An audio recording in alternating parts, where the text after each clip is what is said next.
Chapter 7:21. After the results were out, everyone bade farewell to Tao ancestor Hongjun and left the Purple Cloud Palace. However, the three pure ones were traveling together. However, when he left, the Grand Master of Heaven was traveling alone. He did not travel with the two saints. Everyone left the Purple Cloud Palace. The Grand Master of Heaven snorted at the Heavenly Lord of Primordial Beginning and left alone. Big brother, look at him. Does he even have the slightest bit of respect for you? Seeing this scene, the Heavenly Lord of Primordial Beginning said to the Grand Pure One beside him with a displeased expression. He was very dissatisfied with the Grand Master of Heaven's attitude and felt that he did not take him, his brother, seriously. Enough. Second brother, how could you say those words when we were discussing the god role in the Purple Cloud Palace? You're just as satisfied with third brother's disciple. It's fine if you say it in private, but how can you say it in front of everyone? If that's the case, where will third brother go? The Heavenly Lord of Primordial Beginning was dissatisfied with the Grand Master of Heaven, but the Grand Pure One was also dissatisfied with him. Until now, he still did not understand what the Heavenly Lord of Primordial Beginning was thinking that he could say those words in the Purple Cloud Palace. Saying that the disciples of Jia school were all cowards in front of everyone and scolding their disciples as beasts, wasn't this equivalent to making sect Master Tian lose face in front of everyone? No one would be able to tolerate that. Moreover, the immortal god Calamity this time was clearly a very simple matter, but the Heavenly Lord of Primordial Beginning had made it complicated. The Heavenly Lord of Primordial Beginning only needed to give up a few disciples and send them to the god role so that the Grand Master of Heaven could be appeased.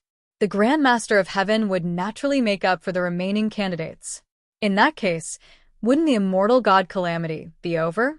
However, the Heavenly Lord of Primordial Beginning's operation was really hard to explain. In any case, in the end, he could not avoid it. He had no choice but to send his two disciples to the god role. Moreover, he had offended the Grand Master of Heaven and ruined the relationship between the brothers.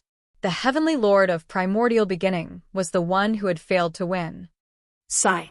Big brother, I'm doing this for third brother's sake. Take a look at his disciples. Other than the top few, what kind of people are the rest?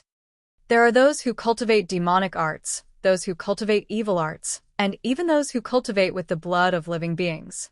How could such actions be said to have the slightest bit of a mortal atmosphere? It's even more demonic than the demonic path. What's the point of keeping such a disciple? Why don't we let them face the tribulation right now and correct the immortal Tao? Furthermore, third brother's talent is not inferior to ours in the slightest. However, his cultivation level is indeed the lowest among the three of us. Is third brother not working hard enough? Of course not. The main reason is that I was implicated by those disciples. The disciples of Jia school are doing evil outside. As their master, he will naturally be affected.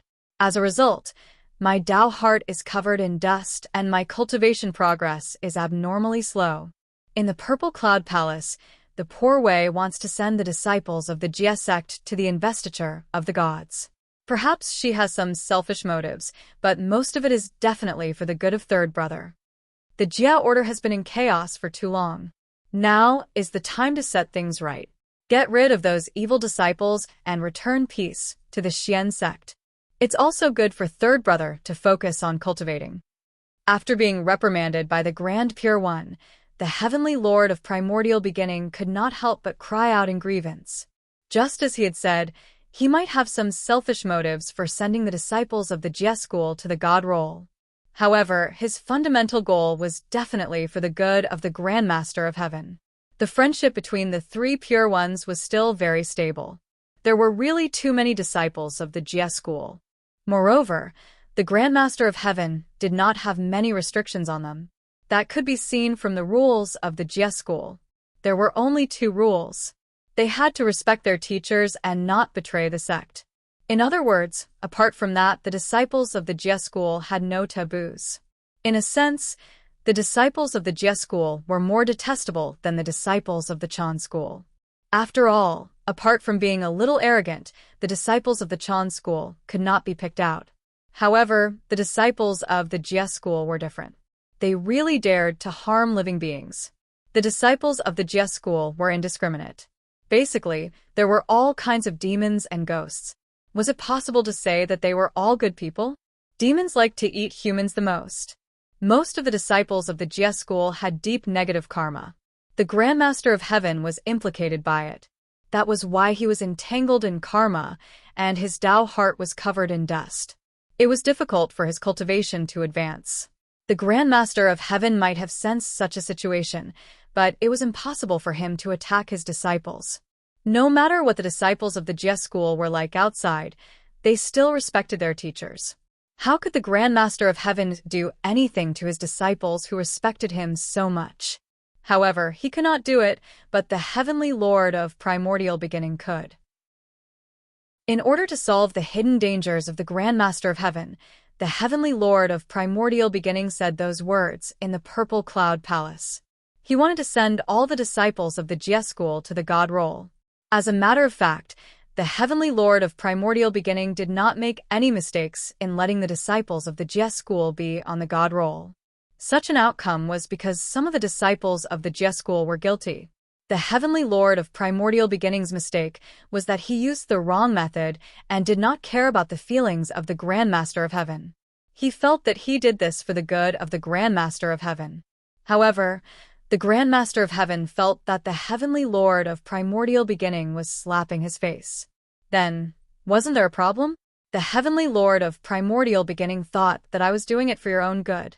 It's fine if you don't appreciate it, but you still dare to throw a tantrum at me. You really don't know what's good for you.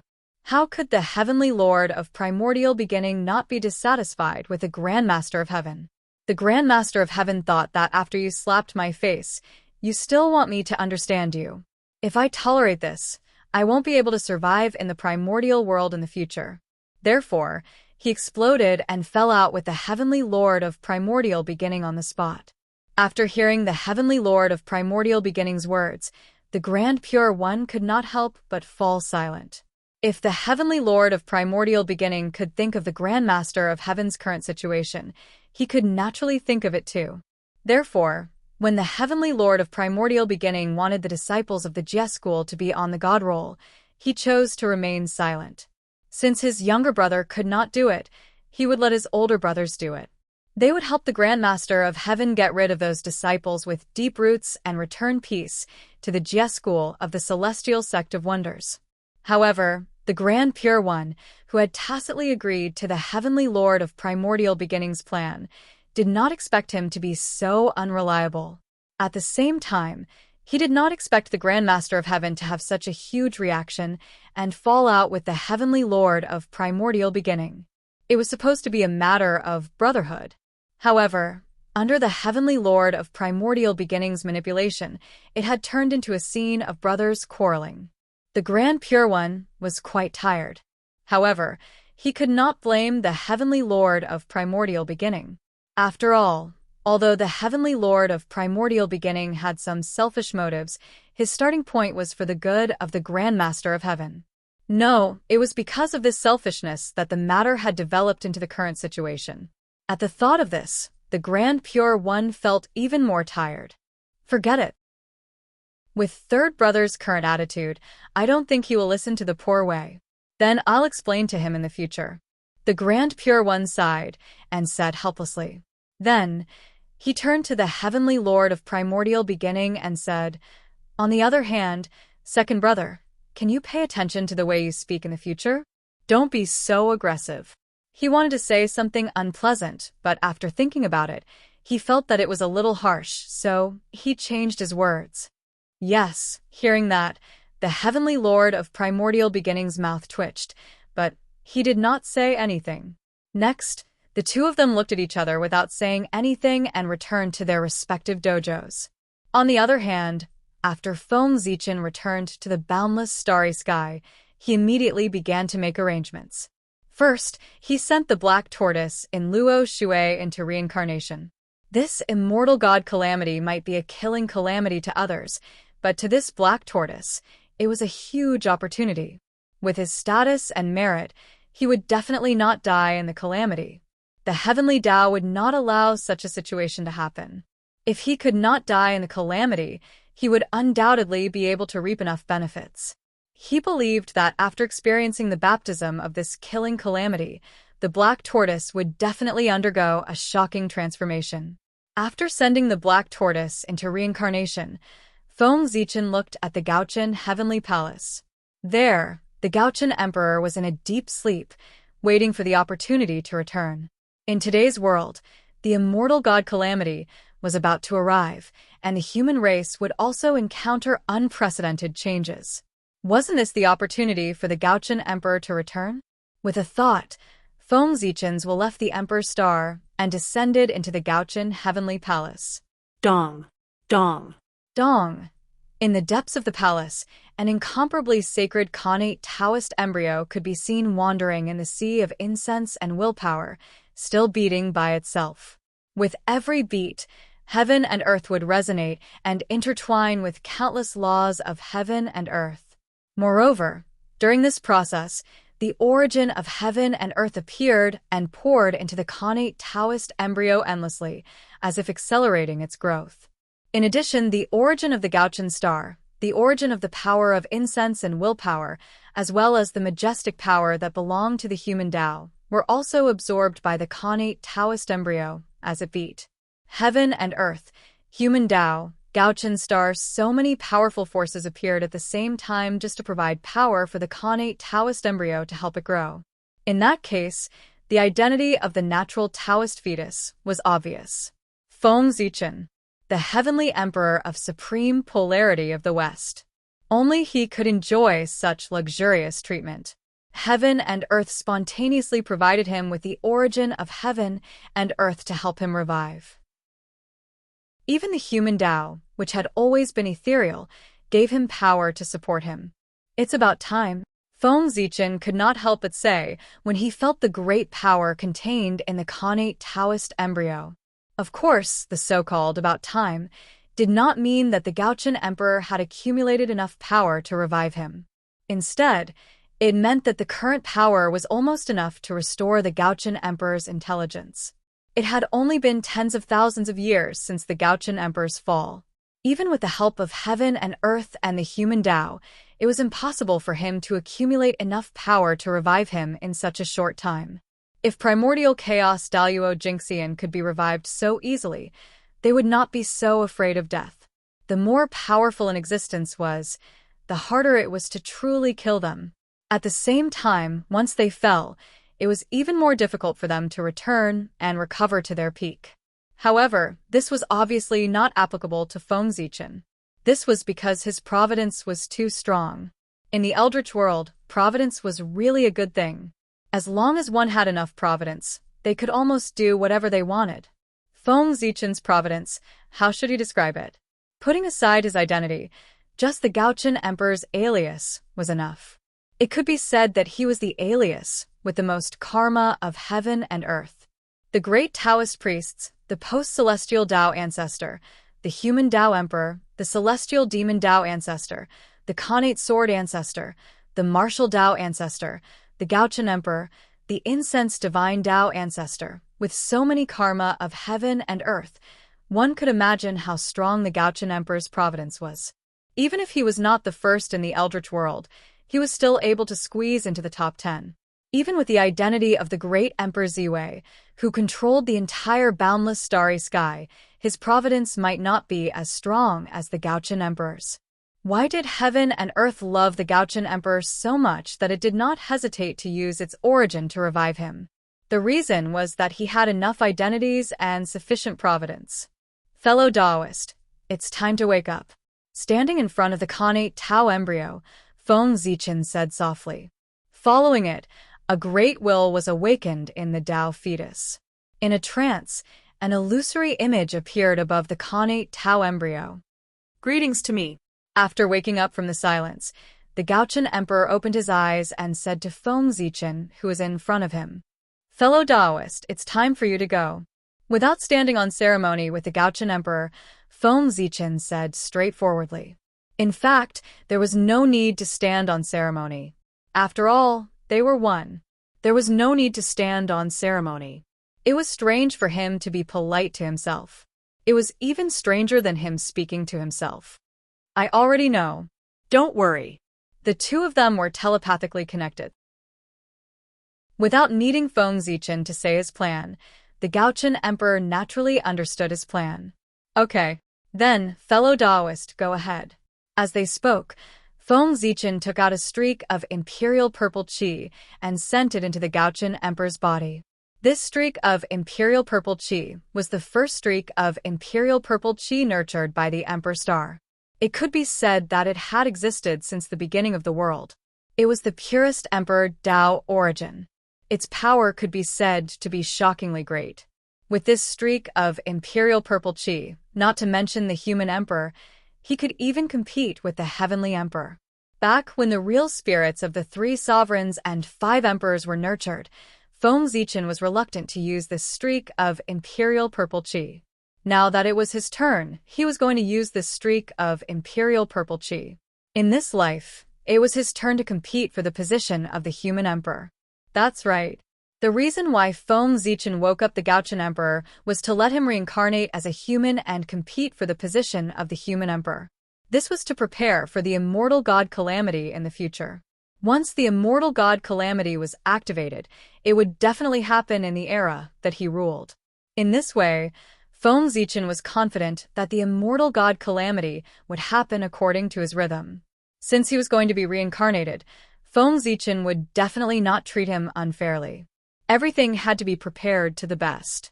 The scale and extravagance would definitely be greater than the 3 sovereigns and 5 emperors combined. If not, it would not be enough to show his nobility.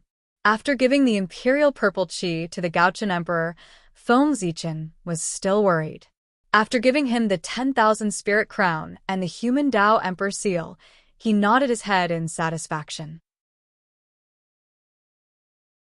Chapter 722. Since ancient times, the North Star was the first to be born with 2 innate cardinal treasures. After arranging everything, Feng Zichen prepared to send the North Star's incarnation into the cycle of reincarnation. The North Star's goal in reincarnation was to become the human emperor and secretly lead the process of the investiture of the gods. It would be a great opportunity to take down the Western sect. Since that was the case, it had to be done secretly so that no one would discover it in advance. At the very least, before the North Star's reincarnation became the human emperor, no one could discover his true identity. For this reason, the North Star's reincarnation could not start from the 6 paths of reincarnation. A special reincarnation passage had to be opened for him. With a thought, the Hongming Daozhong appeared in Feng Zichen's hand. Open! Feng Zichen raised the Hongmeng Daozhong and knocked on the void. Suddenly, boundless primordial qi descended and surged continuously in the void. In the end, it formed an incomparably deep passageway. No one knew where it led to, but it was surrounded by dense reincarnation power. This was the reincarnation passage that Feng Zichen opened with the Hongmeng power. Feng Zichen was proficient in the path of reincarnation. In addition, the Hongmeng power had the ability to evolve all kinds of powers. With the 2 of them working together, they could definitely hide from the perception of others and open up a reincarnation passage that could allow an existence like the North Star to pass through.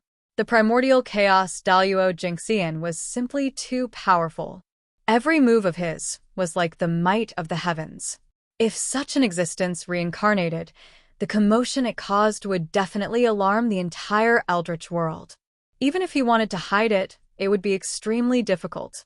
Only Feng Zichen, who had a large number of innate cardinal treasures and the support of the boundless starry sky, was confident that he could completely conceal the phenomenon of the North Star's reincarnation. Deity, I'll take my leave. Seeing the reincarnation passage appear, the North Star Emperor did not hesitate. He nodded at Feng Zichen and walked over. Whoosh! The illusionary figure of the North Star Emperor and the innate Dao embryo behind him turned into a ray of light and entered the reincarnation passage. At the same time, the Zichen sword and the Pantheon painting, which were hanging in the Gaochen Heavenly Palace, seemed to have sensed their master's departure. After swaying for a while, they also flew into the reincarnation passage. Only then did the reincarnation passage slowly close and disappear from the world, as if it had never appeared. The Gaochen is truly amazing this time. Feng Zichen lamented as he looked in the direction where Gaochen disappeared. 2 Khanate cardinal treasures and 2 supreme-grade Khanate spiritual treasures. Such treatment was truly hard to find in the world. He really hoped that the birth of the Gaochen would not scare the family that he reincarnated into. East Sea, Golden Turtle Island. The first thing sect leader Tong Tian did when he returned to the Jie sect was to order the boy of fire and water to ring the immortal gathering bell on the highest scale, so as to summon all the disciples of the Jie sect to the main hall of the Jie sect for a meeting. Dang dang dang dang dang. The melodious sound of the bell reverberated in the eastern sea for a total of 108 times before it stopped. This time, the disciples of the Chan sect were frightened, and they felt deeply uneasy. The more times the immortal gathering bell was rung, the more serious the matter was. For it to ring 108 times in a row was already the highest scale. This meant that the Jie sect was on the brink of destruction. However, the Jie sect was the orthodoxy of a sage.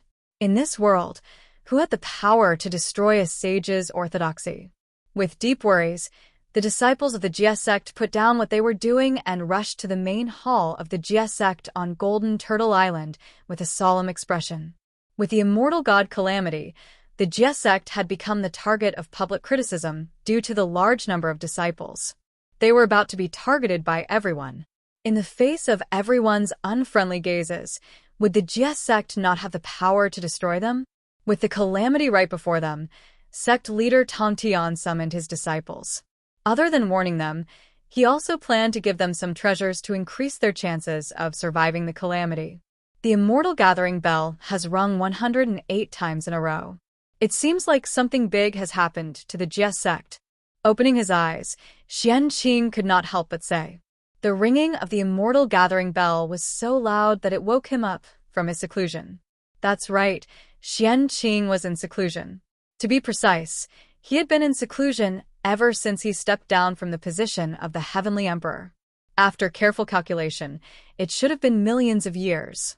During this period, he did not even move, let alone go out. He was no different from a stubborn rock. He was really in seclusion.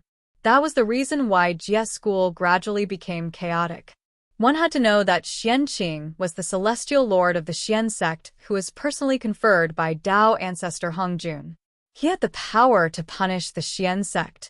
Once a disciple of the Xian sect did evil in the world and was discovered by him, he could suppress him or kill him directly without any negative karma. Because of this, with Xianqing in charge of the Jie sect, the disciples of the Jie sect were afraid. Naturally, every one of them was obedient and followed the rules of the Xian sect. However, as Xianqing went into seclusion and did not show up for millions of years, the disciples of the Jie sect were no longer restrained. Naturally, they grew solid and started to do evil.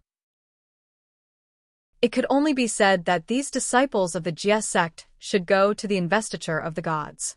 Is the investiture of the gods about to start? As Xianqing woke up, he and his original body began to share their memories again. Soon he knew what happened recently. Tisk. It seems that during the time when the poor Wei was in seclusion, the eldritch world was unusually exciting. Xianqing smacked his lips and said with interest. Then, his figure gradually became illusory and soon disappeared without a trace. He went to Golden Ao Island. Such a big thing happened in the Jie sect. As the eldest senior brother of the Jie sect, he had to be there. Moreover, if Feng Zichen wanted to cooperate with the Tongtian sect leader in the future, he would need his help to bridge the gap between the two of them. The people now might not know, but the people of the older generation definitely knew that Xianqing and the North Star Emperor had been good friends since they were young. He vaguely remembered that the two of them were called the two heroes of the Eldritch world. No one in the younger generation could be on par with the two of them. Even many of the people of the older generation could not be compared to them. They were really too outstanding. The North Star Emperor opened the way of the sword and created the way of the gods and demons. The 9 heaven immortals established the way of the talisman and established the currency system of the Eldritch world. These were all matters of great merit. Many people could not do it in their entire lives. However, they did it one after another. As a result, for a period of time, their legends were spread everywhere in the Eldritch world. The brilliance of the rest of the people, even the Saint Dong Huang, was overshadowed by the two of them. It could be said that the younger generation would surpass the older generation. As he thought, Xianqing came to Golden Ao Island in front of the Tongtian sect leader. Xianqing greets Master. Xianqing bowed respectfully in front of the Tongtian sect leader. Xianqing? Why are you here? Looking at Xianqing, who suddenly appeared in front of him, the Tongtian sect leader's face was full of shock. With his strength, he did not realize how Xianqing appeared in front of him. In his opinion, this was extremely unbelievable. But immediately, the Tongtian sect leader seemed to realize something and looked at Xianqing with his Dharma eye. He was shocked by what he saw. Xianqing, how can your realm be? In the eyes of the Tongtian sect leader, Xianqing's cultivation had already reached the half-step primordial chaos realm. He was only one step away from becoming the carefree primordial chaos Daluo Jingxian. After being in seclusion for millions of years, I was lucky to have gained something, and my realm was able to increase a little. Xianqing smiled and said modestly. His character setting could not fall. The North Star Emperor, who was as famous as him, had already achieved the Tao for many years. Naturally, he could not fall too far behind. At least, he had to have the cultivation of a half-step primordial chaos realm. This time, after being in seclusion for millions of years, Xianqing's biggest gain was to increase his realm from the middle stage of the Sage-to-Be realm to the half-step primordial chaos realm. He was one of the top great divines in the Eldritch world. In addition, he had cut off all three corpses, and they had achieved the same mind. As long as he took them back into his body, he could take another step forward. But it was this step that was difficult for Xianqing. It was difficult to cut off the three corpses, but it was even more difficult to take them back. No matter how hard Xianqing tried, he could not perfectly merge the three corpses into one. However, he was not in a hurry. At his level, breaking through to become the primordial chaos Daluo Jingxian was inevitable. It was nothing more than grinding. Slowly grinding, he would eventually grind his cultivation up. Good. Very good. Xianqing, you are indeed the most outstanding disciple of the Xian sect. I see your cultivation. It won't be long before you can achieve the Tao and become an existence on par with me. After being stunned, the Tongtian sect leader was ecstatic. If there was a primordial chaos Daluo Jingxian in his sect, it would be worth it even if the Jie sect was gone. Among all the saints who could cultivate a primordial chaos Daluo Jingxian like him, having a disciple who was comparable to a sage was a matter of pride, no matter where one went. However, when he thought of the Jie sect, the Tongtian sect leader seemed to have thought of something. He was suddenly stunned, and then took a deep look at Xianqing. No one knew what he was thinking. You flatter me. Master, you flatter me. Even though he was praised by the Tongtian sect leader, Xianqing was still as humble as ever. I see that your three corpses are unstable. I think you are stuck at the step of merging the three corpses. As for how to do this step, I have never experienced it, so I have nothing to teach you. However, when your grandmaster preached in the past, he talked about this. I will sort it out for you later, and you can study it yourself. The Tongtian sect leader was very experienced. He saw the problem that Xianqing encountered at a glance. However, he only cut two corpses back then, and did not cut the third one. He did not know much about how to merge the three corpses, so he had nothing to teach Xianqing. The only thing that could help him was to give him a piece of enlightenment from the Tao ancestors' preaching. He hoped that he could understand it. Thank you, Master. Hearing this, Xianqing's eyes lit up. The method of cutting the three corpses was created by the Tao ancestor. If he could get the Tao ancestors' enlightenment, even if it was just a few words, it would be enough for him to gain something. Just like this, the two of them started to communicate. Just as the two of them were communicating, the rest of the disciples of the Jie school also arrived one after another. The first to arrive was Daoist Duo Bao. After him were the true disciples of the incongruence, Divine Mother. Next were the inner disciples like Zhao Gongming and the three Shao immortals. Seeing that everyone gradually arrived, Xianqing and the Tongtian sect leader consciously stopped communicating. After all the disciples of the Jie school had arrived, the Tongtian sect leader first told the disciples about the immortal god Calamity. Then, after the disciples recovered from their shock, he distributed the Khanate spirit treasures in his hand. Then he told everyone to cultivate in peace so that when the immortal god Calamity came, they would have a better chance of survival. Until then, things were very normal. But when it was over, the Tongtian sect leader suddenly changed the topic to Xianqing. Xianqing, this calamity is the postnatal calamity. It is also the calamity of the Jie school and the Chan school. You obtained the Tao from the Khanate realm, so this calamity has nothing to do with you. Therefore, you don't have to participate in this immortal god calamity. During the calamity, you can cultivate in seclusion and hope to achieve the Tao as soon as possible. Looking at Xianqing, the Tongtian sect leader suddenly said. Hearing that, Xianqing was stunned. What was the meaning of not letting him participate in this calamity? What did he mean by he obtained the Tao from the Khanate realm? Didn't Duo Bao also obtain the Tao from the Khanate realm? Why could he participate but not him? This reason was completely unconvincing. Moreover, the Ga-confirmant tribulation was such a big matter, but he, the eldest senior brother of the Jie school, could not participate. What was the reason? Master, what do you mean? Junior brother also obtained the Tao from the Khanate realm. Why can he participate in this calamity, but I can't? Xianqing asked directly with doubts in his heart. Because Duo Bao is a disciple of the Jie school, but you are not. Therefore, he can participate in this calamity, but you can't. The Tongtian sect leader frowned and explained. What? Eldest senior brother is not a disciple of the Jie school? As soon as the Tongtian sect leader said that, the disciples of the Jie school were shocked, and their faces were filled with disbelief. How could eldest senior brother not be a disciple of the Jie school? But Shizhuan wouldn't lie. Once the saint opened his mouth, it was the truth.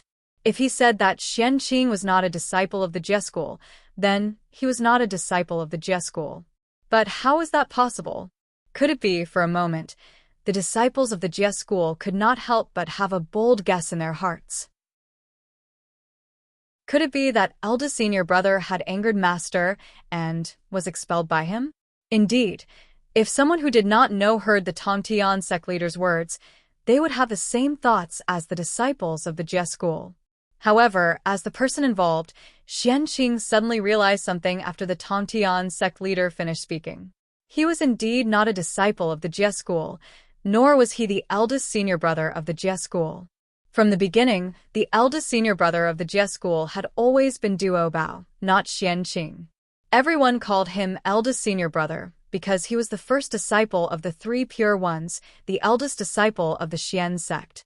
When Xianqing became a disciple of the Tongtian sect, he entered the Xian sect, not the Jie school.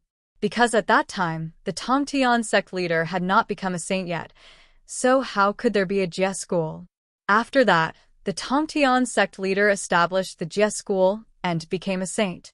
He included the disciples he had accepted previously, Duo Bao, the goddess of fire spirit, and the others as direct disciples. Chapter 7:23. As for Xianqing, he was not included in the Jie school because he had the inheritance of the three pure ones. He still considered himself a disciple of the Xian sect.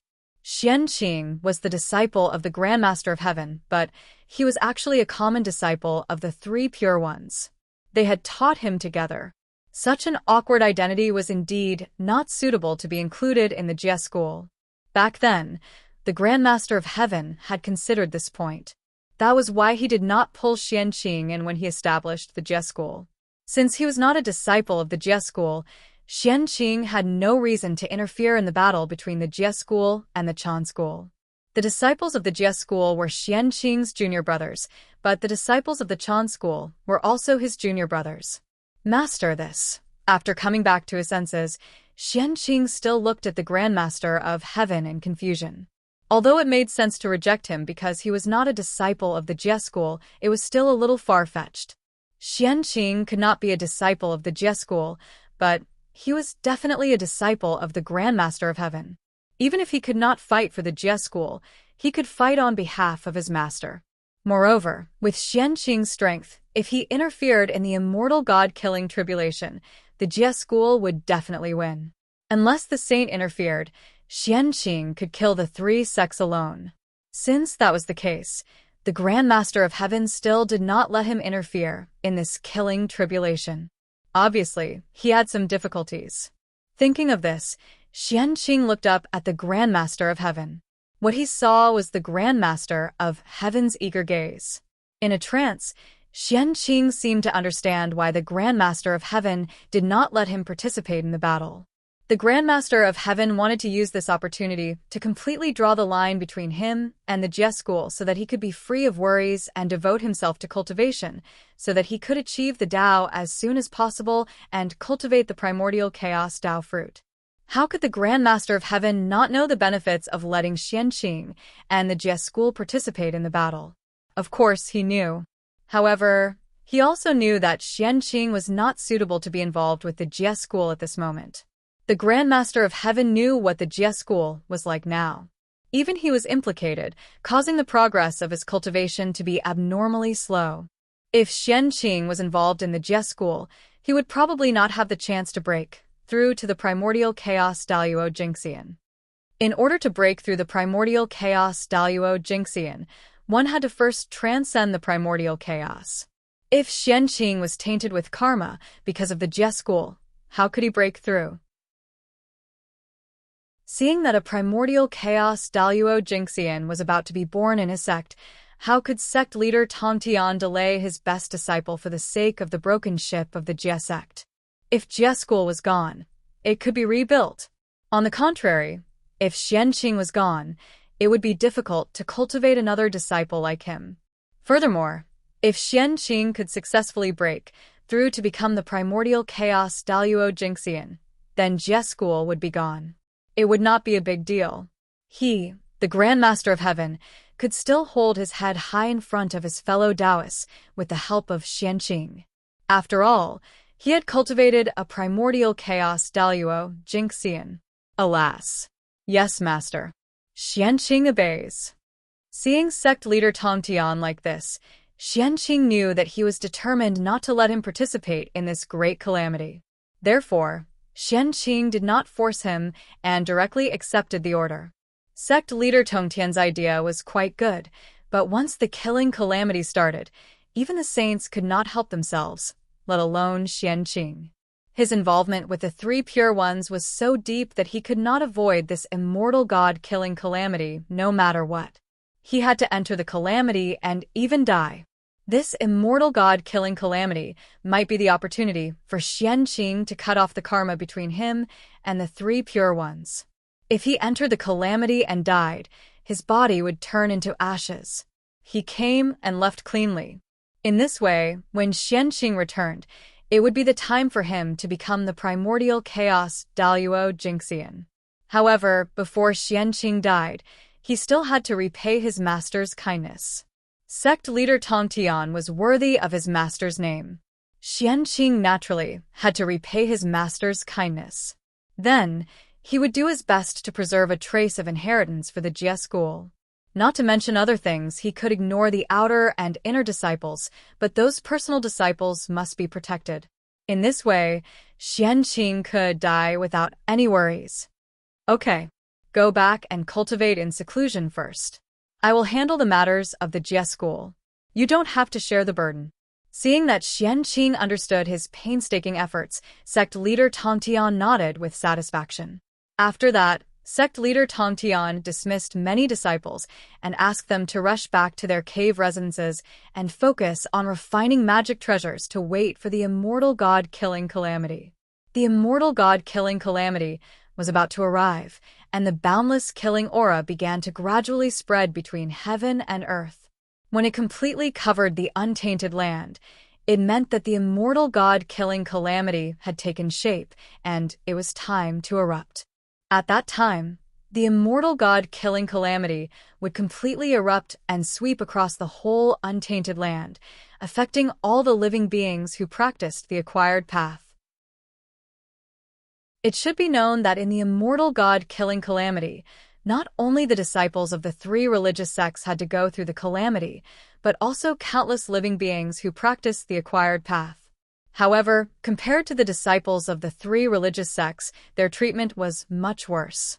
The disciples of the three religious sects at least had the investiture of the gods as a guarantee. If they died, except for a few unlucky ones, most of them could enter the investiture of the gods to survive. However, if those ordinary cultivators died, unless they made great contributions or were lucky enough to enter the investiture of the gods, they would die. As for the rest, if they died, they would really die. Their souls would enter the netherworld to be reincarnated, or completely turn into ashes and fly away. There was no other way. After all, the master of the three religious sects was a sage. With such a powerful background, naturally, they would receive treatment that others did not have. The privileged class had always existed. Since ancient times, it had always been like this. However, compared to the mortal society, the mythical world was more cruel. As the tribulation aura spread, more and more cultivators in the untainted land sensed the impending killing calamity. Because when they were meditating, they could occasionally see that the untainted land was filled with a layer of blood. That blood-red color was formed by killing intent. It was a boundless killing intent that stretched as far as the eye could see. Wasn't such a strange phenomenon a sign of the impending killing calamity? For a moment, a tense atmosphere spread in the untainted land. While the three religious sects were constantly moving and everyone was in a state of anxiety, the netherworld, which was isolated from the world and almost forgotten, also had some movements at this moment. Fengdu City, Netherworld. At this moment, the powerhouses of the netherworld were gathered here to discuss a major event that could change the current situation of the untainted land. Fellow Taoists, I think you all have a premonition that the next calamity of the untainted land is coming. On the main seat, the ghost emperor of Fengdu looked at the people below and said slowly. Below him were all famous big shots of the untainted land. For example, ancestral shaman Xianming, patriarch Nether River of the Blood Sea, and other top great divine abilities of the untainted land. Even goddess Hoodoo had left the reincarnation palace and rushed here personally to participate in this gathering. I did sense it. This calamity is called the Immortal God Calamity. It seems to be caused by the backlash of the Khanate Myriad Tao. It's a calamity specially targeted at the three religious sects. However, it doesn't matter. The netherworld is located in a remote corner and has not cared about worldly affairs for many years. No matter how powerful this immortal god calamity is, it won't affect this place. As soon as the ghost emperor of Fengdu finished speaking, Patriarch Nether River, who was sitting below him, said. However, judging from his attitude, he clearly did not care too much about this calamity. When the rest of the people heard this, they nodded their heads in agreement. Just as Patriarch Nether River said, the netherworld was located in a remote corner. Since its birth, no calamity of the world had affected this place except for the chaos demon god calamity. Moreover, the netherworld also had the protection of the most powerful Dharma treasure in the untainted land, the Chaos Supreme Treasure, the 6 Paths of Reincarnation Disc. Even if a calamity of the world affected this place, it would not be able to escape the suppression of the 6 Paths of Reincarnation Disc. As such, they naturally had an indifferent attitude towards the impending apocalypse of heaven and earth. However, such an outcome was obviously not what the Ghost Emperor of Fengdu wanted to see. Therefore, he frowned and said, "Fellow Taoist Nether River, you're wrong. How can the eruption of this calamity of the world have nothing to do with the nether world? You should know that every time the calamity of the world erupts, countless living beings will be affected and die tragically in the calamity. And after they die, they will come to the nether world. They will either be reincarnated and start all over again, or they will stay in the netherworld and become a member of our world. So, how can you say that it has nothing to do with the netherworld? Every time the calamity of the world erupted, the netherworld would be in chaos for a period of time. Moreover, after these ghosts were reincarnated, the population and strength of the netherworld would welcome an explosive growth. Countless ghosts entering the netherworld would definitely affect the order of the Yin court. Therefore, the netherworld would inevitably be in chaos for a period of time. Order would only be slowly restored after all these ghosts were sent into the cycle of reincarnation. As for why the population and strength would increase, it was even simpler. In this world, not everyone was willing to be reincarnated. Those who were unwilling to be reincarnated would naturally choose to stay in the netherworld and cultivate the ghost Tao in order to attain the great Tao again. In this way, the strength and population of the netherworld would naturally welcome an explosive growth. So what? Hasn't it always been like this in the past? Could it be that this calamity is different from the past? Or does fellow Taoist Fengdu have some ideas? Hearing this, Xianming asked curiously. He heard another meaning from the ghost emperor of Fengdu's words. Otherwise, why would he talk about things that he was used to? Indeed, this calamity is different from the past. As far as I know, when the saints were discussing in the Purple Cloud Palace, the Tao ancestor gave the heavenly book investiture of the gods to Hao Tian. The investiture of the gods has the power of the gods.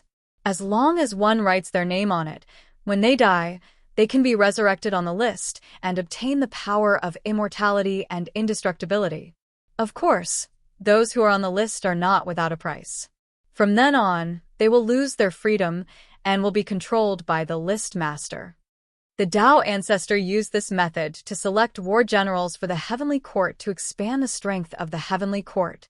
Faced with Xianming's doubts, the ghost emperor of Fengdu told him the information he had obtained. Then fellow Taoist Fengdu means, hearing this, Xianming and Patriarch Nether River seemed to have guessed and asked at the same time. That's right. I want to imitate the investiture of the gods and create a ghost investiture of the gods and ghosts in the world to strengthen the strength of the Yin court. Nodding, the ghost emperor of Fengdu said in an excited tone, if the heavenly court could confer gods, the Yin court could naturally do the same. However, the heavenly court conferred righteous gods, while the Yin court conferred ghostly gods. One managed the living, and the other managed the dead. This method sounds feasible. But the heavenly book investiture of the gods is a supreme-grade connate numinous treasure. With our strength, I'm afraid it's difficult to refine it. The ghost emperor of Fengdu's method sounded very good, but how could a supreme-grade connate numinous treasure be easy to refine? Not to mention the problem of materials, just refining a connate numinous treasure was difficult for them. Apart from the cauldron of heaven and earth in Nua's hands, they had never heard of anyone who could refine a connate numinous treasure. Fellow Taoist Xianming, you don't have to worry about refining a connate numinous treasure. You've underestimated the power of a chaos treasure. I believe that as long as Goddess Hutu is willing to help, it won't be difficult to refine a supreme-grade connate numinous treasure. Hearing Ancestral Witch Xianming's worry, the ghost emperor of Fengdu laughed and turned to look at Goddess Hutu. At the same time, Ancestral Witch Xianming also looked at Goddess Hutu with a puzzled expression, as if he wanted to verify the authenticity of the ghost emperor of Fengdu's words. Indeed, the 6 paths of reincarnation disc can refine connate numinous treasures. Nodding, Hutu confirmed that what the ghost emperor of Fengdu said was true. The 6 paths of reincarnation disc did have the ability to refine connate numinous treasures. In fact, as long as there were enough materials, the 6 paths of reincarnation disc could even refine connate numinous treasures, let alone supreme-grade connate numinous treasures. One had to know that the 6 paths of reincarnation disc was a chaos treasure. And what was a chaos treasure? It was an existence that stood at the peak of all Dharma treasures. It was equivalent to the Pangu of cultivators. It was the peak that all Dharma treasures could not surpass. In the vast world, there were only 4 chaos treasures. Each of them was accompanied by countless legends, and their power was beyond imagination. Such a Dharma treasure already had the ability to nurture connate numinous treasures, and even connate numinous treasures, let alone refine connate numinous treasures. As long as the 6 Paths of Reincarnation disc was given enough time, it would definitely be able to nurture connate numinous treasures or even connate numinous treasures with the reincarnation attribute. However, this time was a little long. At this moment, the 6 Paths of Reincarnation disc had already nurtured a connate numinous treasure embryo. As long as Hutu could remain calm and not touch it, it would definitely be a powerful numinous treasure in the future. Although the 6 Paths of Reincarnation disc can refine connate numinous treasures, it can't be refined out of thin air. So, I wonder what kind of heavenly treasures have you prepared to refine the ghost sealing roll? After confirming the ghost emperor of Fengdu's words, Goddess Hutu continued to ask. Supreme-grade connate numinous treasures were rare, but the heavenly treasures to refine them were even rarer. Especially for a Dharma treasure like the ghost sealing roll, whose purpose had been determined in advance, it was even more difficult to refine. The heavenly treasures needed to refine it were undoubtedly very precious and abnormally difficult to find. You don't have to worry about this, Goddess. Since Fengdu dared to suggest this idea, he naturally has already made preparations. Goddess Hutu smiled confidently. Chapter 724. Oh, what is it? Everyone's curiosity was piqued. Take a look. As he spoke, the ghost emperor flipped his hand, and 2 broken Dharma treasures appeared in his palm. Everyone looked over and saw that it was a few pieces of paper and a broken flag. Those few pieces of paper should be a book-type Dharma treasure. No one knew what hit it, but it was completely broken. Only a few pages were left hanging, and they could barely make out the shape of a book. The tattered flag was in an even more miserable state. The flag had completely disappeared, leaving only a bare flagpole. Even so, it did not affect their strength at all. Everyone could feel an extremely powerful aura from the 2 broken Dharma treasures from afar. The aura was as strong as a superior-grade connate spiritual treasure. It might even be stronger. Everyone was a little moved when they saw the 2 items. They were already broken to such a state, but the aura they emitted was not weaker than a superior-grade connate spiritual treasure. How powerful were they before they were broken? A supreme-grade connate spiritual treasure would definitely not be able to do that. It had to be at least a connate cardinal treasure. These 2 treasures are fragments of the Chaos Spiritual Treasure Netherworld Treasure Record and the Underworld Banner. In the past, when the Chaos Demon God tribulation had just erupted, I had a conflict with the 2 demon gods who had rushed out from the depths of the 9 underworlds, the Netherworld Demon God and the Underworld Demon God. In the Great Battle, in order to force the 2 of them to retreat as soon as possible, I used the power of the Netherworld realm's origin to forcefully break the Dharma treasures in their hands, forcing them to leave. And this Dharma treasure fragment in my hand was obtained at that time. Faced with everyone's doubts, the ghost emperor of Fengdu explained the origin of the 2 Dharma treasures. I see. Hearing this, everyone had a look of realization on their faces. Obviously, they all had an impression of that great battle, but they did not expect the ghost emperor of Fengdu to have such a harvest. The names of the Netherworld Demon God and the Netherworld Demon God are obvious. They must be related to the Netherworld realm. In fact, that is the case. The reason why the Netherworld realm could be born, other than the nurturing of the origin of the earth, was because it had merged with the origin of many Chaos Demon Gods. The Netherworld Demon God and the Netherworld Demon God are one of them. Therefore, the Tao of these 2 devil gods is the most compatible with the Nether realm. By the same logic, their accompanying spirit treasures are also spirit treasures that are most compatible with the Nether realm. If we use its fragments to refine the ghost sealing roll and the ghost beating whip, the 2 treasures that we refine will definitely become important treasures of the Nether realm. They will have the ability to suppress the fortune of an entire realm. Placing the Chaos Spiritual Treasure fragment in front of everyone, the Ghost Emperor of Fengdu slowly explained his plan. The Netherworld Treasure Record was a chaotic spirit treasure that was born from the Netherworld's Grand Tao, and it could be said to be innately capable of carrying the karmic luck of the Netherworld. Using its fragments to refine the ghost sealing list, Even if the resulting treasure was not as good as the heavenly book's investiture of the gods, it would not be much weaker. On the other hand, the Nether Spring Banner was a chaotic spirit treasure that was born from the Nether Spring Grand Tao, and it complemented the Netherworld treasure record. So it was most suitable to refine the Ghost Beating Whip. The combination of the two happened to be a complete Ghost Sealing Supreme Treasure, which was no different from the God Sealing Supreme Treasure. You're right. Seeing that the Ghost Emperor of Fengdu was so well prepared, everyone nodded in agreement. They had no choice but to agree. Since the Ghost Emperor of Fengdu was so well prepared, it was obvious that he had a plan. At this time, unless they planned to fall out with him, they could not refuse at all. Refusing would not shake the Ghost Emperor of Fengdu's determination. It would only make them stand on the opposite side of him and become his target. In this way, everyone was very clear in their hearts about what to choose. Moreover, once the Ghost Sealing matter was completed, the origin of the Netherworld would definitely be strengthened. Then, they, the rulers of the Netherworld, would also obtain a lot of benefits. Since that was the case, why would they refuse? Fellow Taoist, I'll take my leave first. I'll try to refine the Ghost Sealing list and the Ghost Beating Whip before the immortal god Calamity erupts. After Goddess Huta reached out and took away the 2 Chaos spiritual treasure fragments, she said to the Ghost Emperor of Fengdu, "Thank you, Goddess." Seeing this, the Ghost Emperor of Fengdu hurriedly thanked her. "It's fine." Shaking her head, Goddess Huta left. After he left, the crowd also took their leave.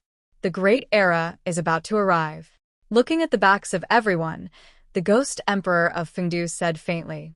Once the Ghost Sealing list was completed, he would hang it in front of the gate of hell when the immortal god Calamity erupted. He would take in the souls of the dead who were fated with the Netherworld and complete the great cause of sealing the 10,000 ghosts. At that time, Luzai would come.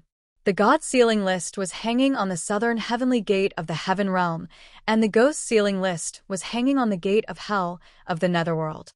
It would be strange if they did not fight. With the outbreak of the immortal god Calamity, if a cultivator really died, would his soul enter the God Sealing list or the Ghost Sealing list? Those cultivators who had already left their names on the God Sealing list would definitely have their souls enter the God Sealing list after they died. However, those who were not on the God Sealing list would face a difficult choice after they died. Should they go up to the sky to become a heavenly god or go down to become a god? Oh, no. They had no choice. Since they were already dead, they had no right to choose. Which list to enter depended on which of the two lists was more powerful. Whoever was stronger and whose methods were more brilliant would be able to pull more people into the list. As for those dead cultivators, they were like lambs waiting to be slaughtered, allowing the two lists to choose. However, no matter which of the two lists was stronger or weaker, the appearance of the Ghost Sealing list would always take away some of the candidates who belonged to the God Sealing list, causing the pressure on the God Sealing list to increase greatly. At the same time, this also caused the competition in the immortal god Calamity to become even more intense.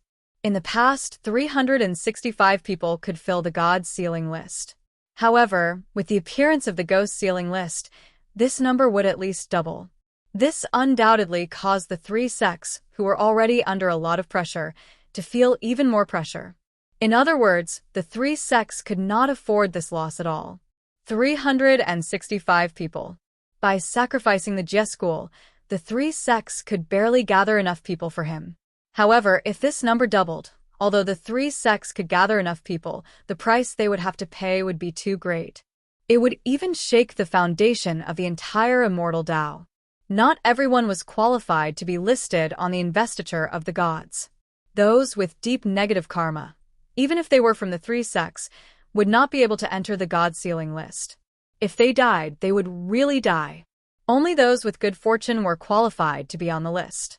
Thus, even though the God Bestowment list only required 365 people, it was unknown how many people would have to die in order to gather all 365 people. If this number were to double, then most of the new heavenly immortal Tao cultivators would probably be killed. In this way, how could the foundation of the immortal Tao not be shaken? However, this was not the end. According to Feng Zichen's plan, not only did the heavenly court and the Yin court have to become gods, but the human world also had to become gods. One had to know that in addition to the god sealing list and the ghost sealing list, there was also a divine Tao treasure called the myriad god painting in this world. And this treasure was in the hands of the North Star Emperor.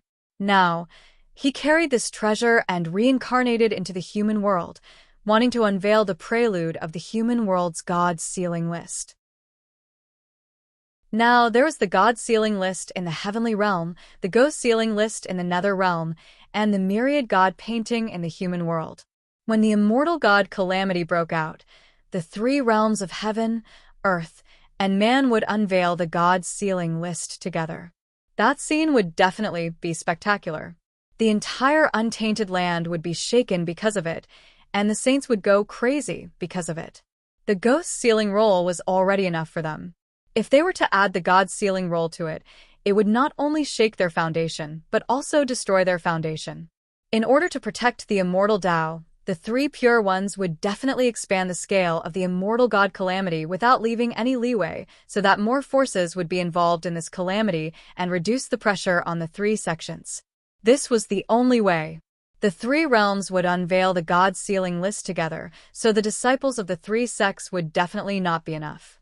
The forces of the three realms would have to enter the calamity together to complete this calamity. Under Feng Zichen's plan, this god-sealing calamity might not be the biggest calamity in the untainted land, but it would definitely affect the widest and most. All the forces of the three realms would be involved in this calamity. All living beings and countless cultivators, unless they had merit, would have to walk into the killing tribulation to end their own karma. They would either escape the calamity or die on the list. As for those with deep karma, they were destined to be turned into ashes in this great calamity and vanish into thin air. The heaven, earth, and mortal realms were all conferred gods at the same time. The scale of this investiture of the gods' cataclysm was absolutely unprecedented. Ever since the Lady of Earth entered the 6 paths of reincarnation to refine the ghost sealing list and the ghost striking whip, the netherworld realm returned to peace. Everyone returned to their respective cave residences and cultivated as usual. It was as if nothing had happened before. It was the same in the heaven realm. After the great Emperor Ziwei and the Jade Emperor returned from the Purple Cloud Palace, they had been living in seclusion and did not show any signs of nervousness in the face of the great calamity. It was as if the calamity did not exist. It was a sharp contrast to the immortals who were worried because of the calamity. Just as the heaven realm and the netherworld realm fell into a strange silence, the human realm, which had been peaceful for many years, was in turmoil. Rumble.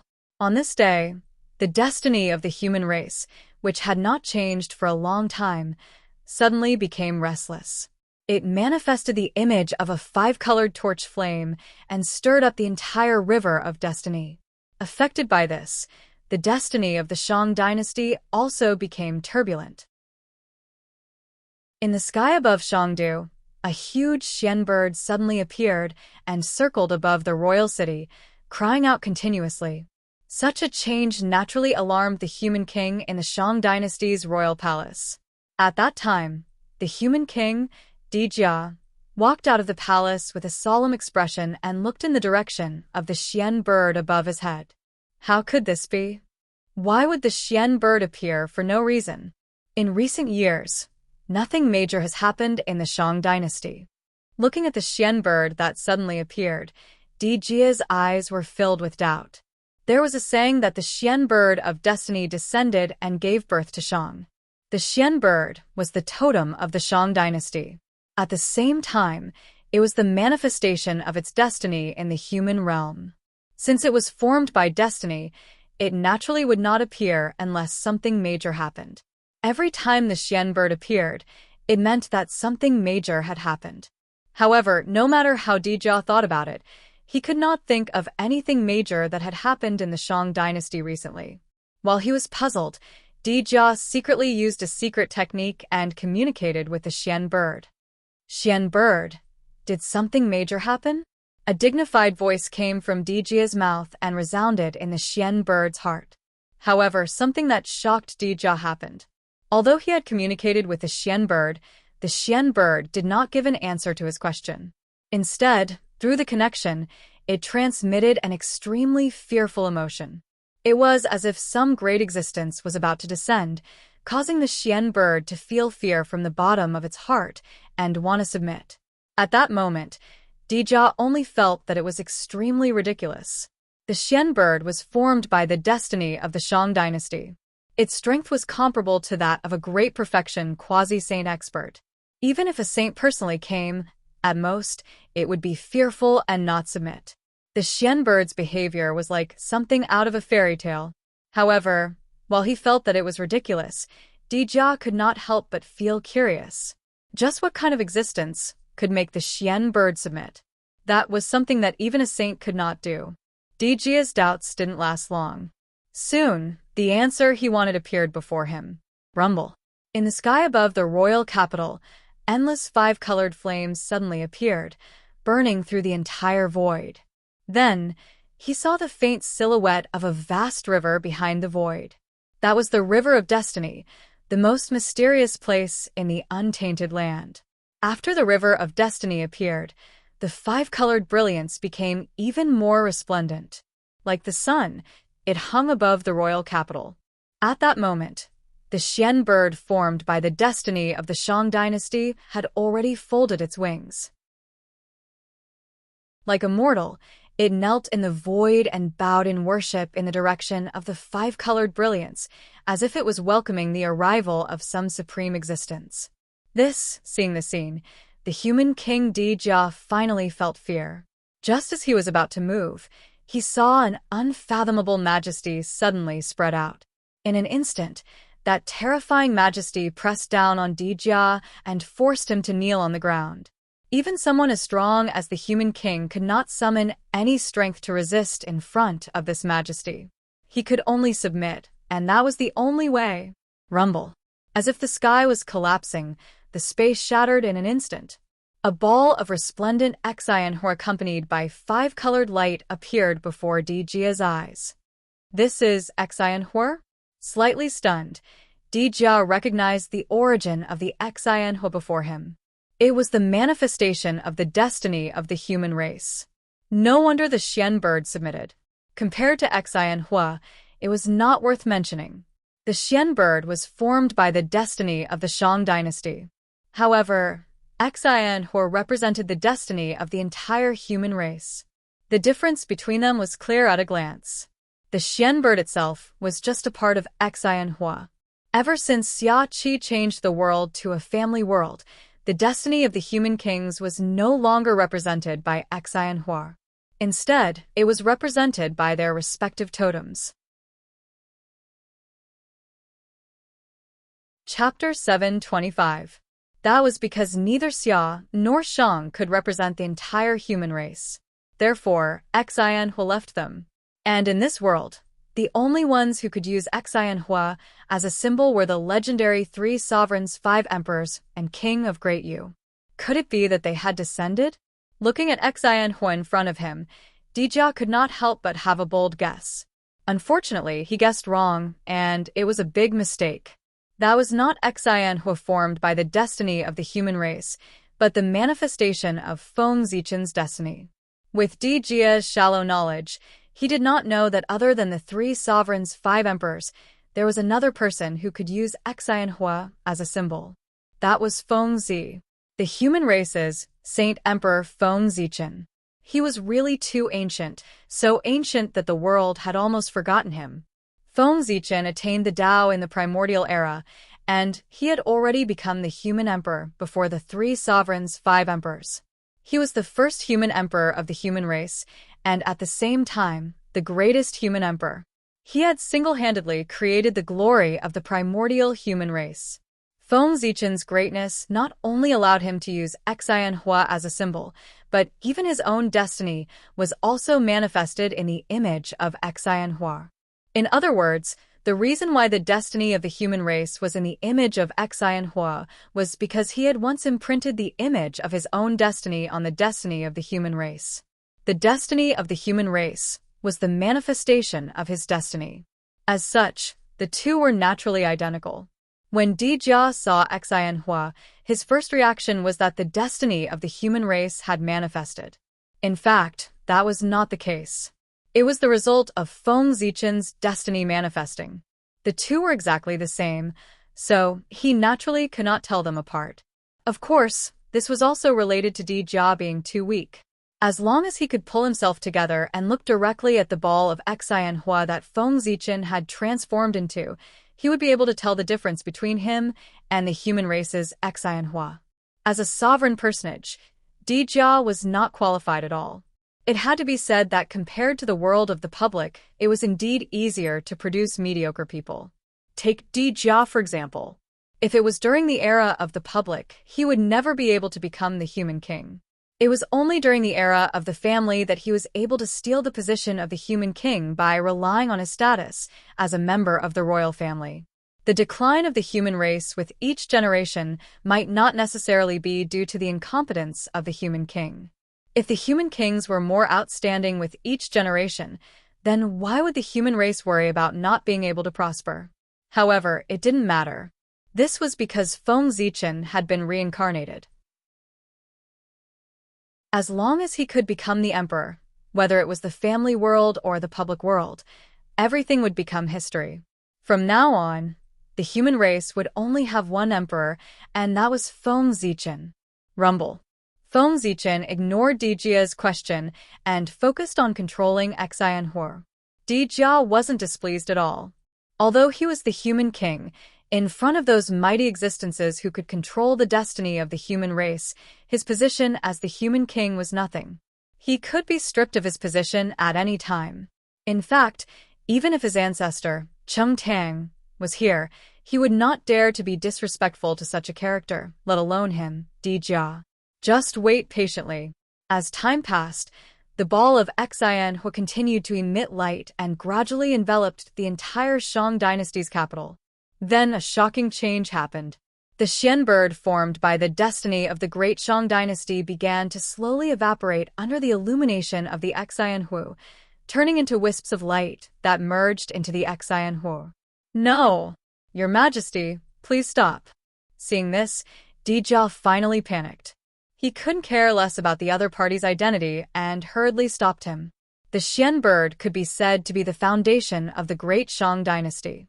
If it was completely devoured by the Xianhua, the great Shang dynasty would be finished.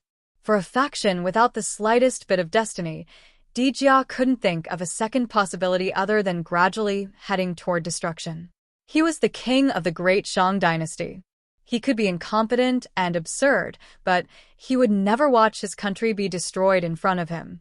Therefore, even though he knew the other party's identity, Di Jia still spoke up. As the emperor of the Shang dynasty, his duty was to stop the other party from devouring the great Shang dynasty's destiny. However, although Di Jia spoke up to stop him, Feng Zichen clearly didn't care about his words. He completely ignored him and continued to devour the great Shang dynasty's destiny. You've gone too far. After all, he was a human king and had his dignity. Di Jia's previous humble attitude was already the limit of what he could do. Now, even though he was so humble, Feng Zichen still didn't give him any face. Di Jia was instantly enraged. Immediately, he was about to use the martial arts that the Shang dynasty's royal family had inherited from the great emperor of the human race, Di Ku, and kill Feng Zichen. The founder of the Shang dynasty was Di Ku's son. Therefore, the Shang dynasty had Di Ku's inheritance. Di Jia's heart moved, and an unparalleled power burst out from his body, turning into a majestic emperor's aura that rushed towards Xianhua in midair. Noisy.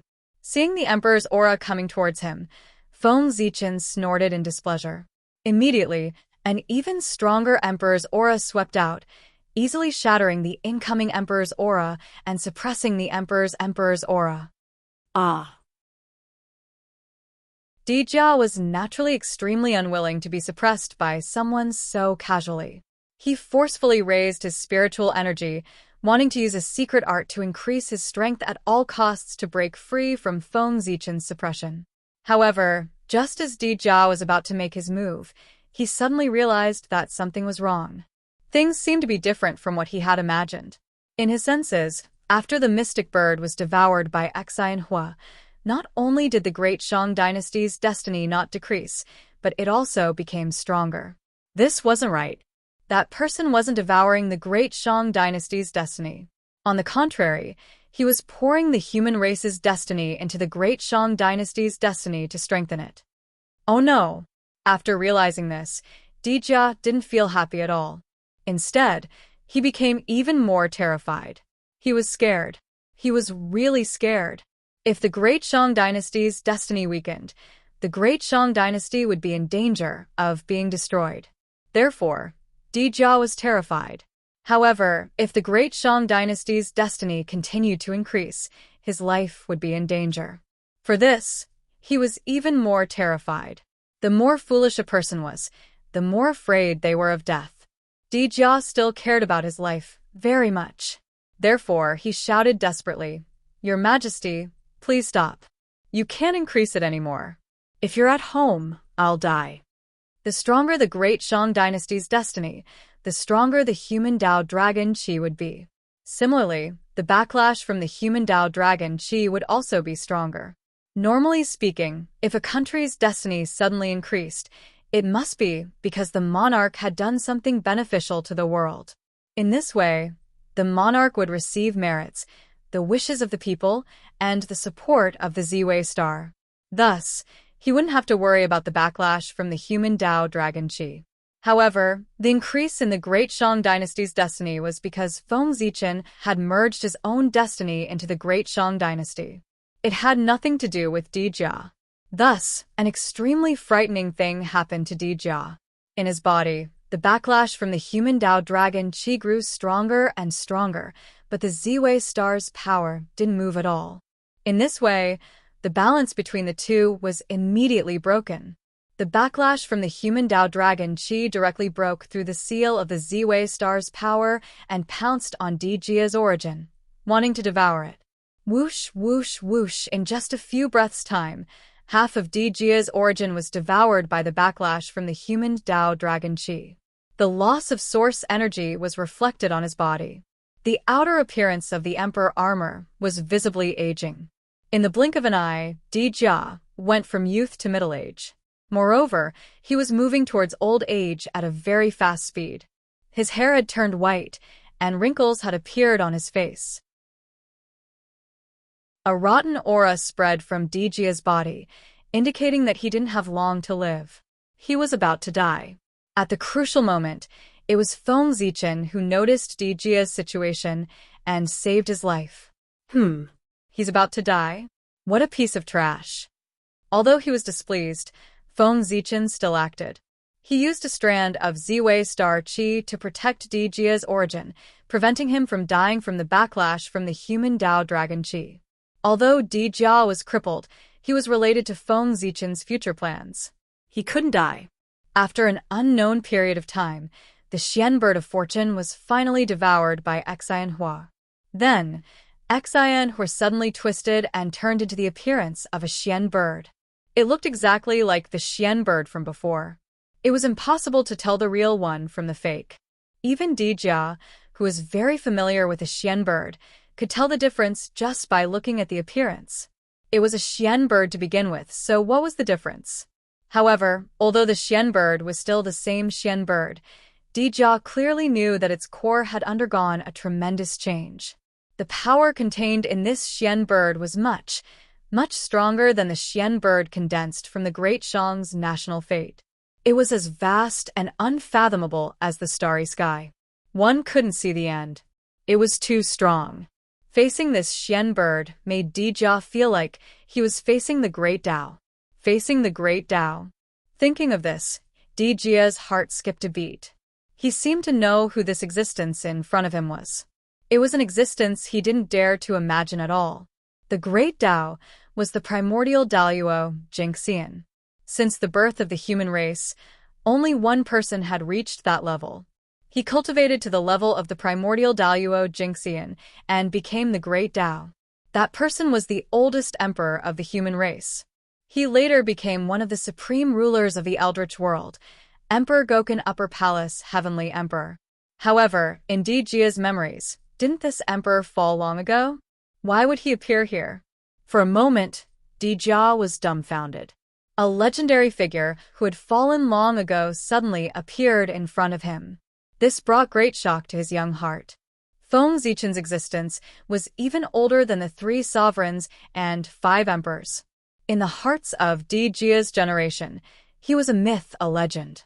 If it weren't for his deity position in the imperial ancestral temple that could prove his existence, the human race would think that he was a fictional character. After all, Feng Zichen's life was too legendary. Even novels didn't dare to write it like that. There was a limit to exaggeration. However, Feng Zichen's experience didn't have that. That was a myth. Forgive Dijia for not knowing that Emperor Gokin liked to fake his death. After all, he was only a junior. The older generation naturally knew that Emperor Gokin liked to fake his death, but the younger generation didn't know. And the older generation wouldn't tell them either. Gossiping about a primordial chaos expert behind his back would damage his luck. The saying that the great Tao couldn't be humiliated was not just a saying. Over time, the new generation of experts naturally didn't know about Emperor Gokin's dark history. Moreover, the sages also deliberately diluted the existence of Emperor Gokin in an attempt to prevent his return. Therefore, there were even fewer living beings in the primordial world who knew about Emperor Gokin. Only the disciples of those top factions knew a thing or two about him. However, because his experience was too bizarre, they treated him as a legend and didn't take it to heart. Dijia was like that. He was a fatuous ruler. Could you expect him to have any extraordinary abilities? Are you His Majesty the Sacred Emperor? After hesitating for a long time, Dijia asked respectfully. How could he not be respectful? If this person was really the Sacred Emperor, then he was the most noble existence of the human race. His status was already at the peak. Other than Empress Niwa, he was the most powerful. Yes. In the void, Feng Zichen replied indifferently. Now that the luck had been merged, it was time for him to explain some things to Dijia. This time, he planned to reincarnate into the Shang dynasty's royal family. However, he wasn't willing to find himself a parent. Therefore, his reincarnation method was a little special. He needed the cooperation of the current human king. Oh, greetings, Your Majesty. He thought that the other party wouldn't answer, but he didn't expect the other party to actually answer. Dijia couldn't help but be stunned for a moment. A moment later, he realized what had happened and hurriedly bowed. May I know why Your Majesty has fused the luck of the human race with the luck of the Great Shang? After bowing deeply, Dijia asked cautiously. Recently, when I was traveling the river of time and space, I discovered that the human race was about to face a great calamity. Therefore, I decided to reincarnate into the human race to help the human race survive this calamity. Seeing his appearance, Feng Zichen couldn't be bothered to correct the mistakes in his words and directly said, what had fused with the luck of the Great Shang wasn't the luck of the human race, but his own luck. It wasn't that Feng Zichen didn't have the ability to mobilize the luck of the human race, but that he couldn't. At the very least, before he completely stabilized the situation, he couldn't touch the luck of the human race. Otherwise, once he touched the luck of the human race, the saint would definitely notice and expose his existence. Therefore, the luck of the human race couldn't be touched. Fortunately, Feng Zichen's own luck was strong enough to allow him to complete his layout. Then, Your Majesty, do you mean to reincarnate into the Shang dynasty? At this point, even if Dijia was muddle-headed, he should have guessed Feng Zichen's purpose. If it wasn't for the sake of reincarnating into the Great Shang dynasty, why would he come to the Great Shang dynasty? Yes. Nodding, Feng Zichen said. He wanted to descend into the Great Shang Palace as an innate saint and become a member of the royal family. Then, after Shang Jia abdicated, he would naturally replace him as the new human king. And this plan couldn't do without the support of the current human king. Otherwise, he would have to spend more effort. Chapter 726. If Your Majesty has any requests, please feel free to tell me. As long as I can do it, I will do my best to cooperate. Without any hesitation, Dijia expressed his attitude. He would do his best to cooperate with Feng Zichen. There was no way he would reject him. Dijia was muddle-headed, but he wasn't a fool. He could clearly recognize the difference between the Great Shang and Feng Zichen. A big shot like him could destroy the Great Shang with a single thought. Facing him, the Great Shang had no room to reject him. Was he rejecting him? What could he change? The outcome was still the same. In the end, they could only obediently welcome him into the Great Shang Palace. He was already giving the Great Shang a lot of face by informing them before he reincarnated. On the contrary, if the Great Shang dared to reject him, they would be ignorant. What can you do if I destroy you with a flip of my hand? From the moment Feng Zichen spoke, there were two paths in front of the Great Shang. One was to take the initiative to cooperate, the other was to be beaten into taking the initiative to cooperate. Dijia was a smart person. Since the outcome of the two paths was the same, he would definitely choose the one with the lowest price. Rejecting him would only offend him. However, if he took the initiative to cooperate, although there was a high chance that he would lose the throne in the end, he would also gain a favor from the other party. A favor from primordial chaos Daluo Jingxian was enough to protect the Great Shang for a long time. Later, I will reincarnate into the Great Shang Palace as an innate saint. You need to make up a suitable identity for me and protect my reincarnation for 20 years. In the void, Feng Zichen instructed Dijia indifferently. With a suitable identity, it would be convenient for his next plan. As for protecting him for 20 years, it was because he had to seal his memories for 20 years after reincarnating. The sudden appearance of a clansman in the Great Shang royal family would inevitably attract the attention of people with ulterior motives. If he acted a little special, he would not be far from exposing his identity. Therefore, Feng Zichen decided to be straightforward. He directly sealed his memories so that his reincarnation could live an ordinary life for 20 years to avoid the eyes of people with ulterior motives. He had not asked about her for 20 years. Naturally, he needed a guardian to take care of her. Otherwise, if something happened to her reincarnation, it would be a big joke. Your Majesty, what do you think if I arrange for your reincarnation to be my younger brother who is wandering outside? Dijia said hesitantly after some thought. The inheritance of the Great Shang dynasty's throne was a little special. It coexisted with the death of the father and the death of the father. The younger brother's right of inheritance was greater than the son's. Emperor Jia had arranged for Feng Zichen's reincarnation to be his younger brother. His intention was clear. He wanted to make him his successor. However, in the face of Dijia's good intentions, Feng Zichen did not agree. That's too much. Just arrange for him to be an ordinary member of the royal family. Feng Zichen shook his head and refused. It was too eye-catching. The identity that Emperor Jia had arranged for him was too conspicuous. Anyone who saw the sudden appearance of an heir to the throne, and who was even found from outside, would feel that there was something wrong. All right then. Zhu Jia understands. The corner of Dijia's mouth twitched as he replied. With the current strength of the Great Shang dynasty, the position of the human king had become a death sentence.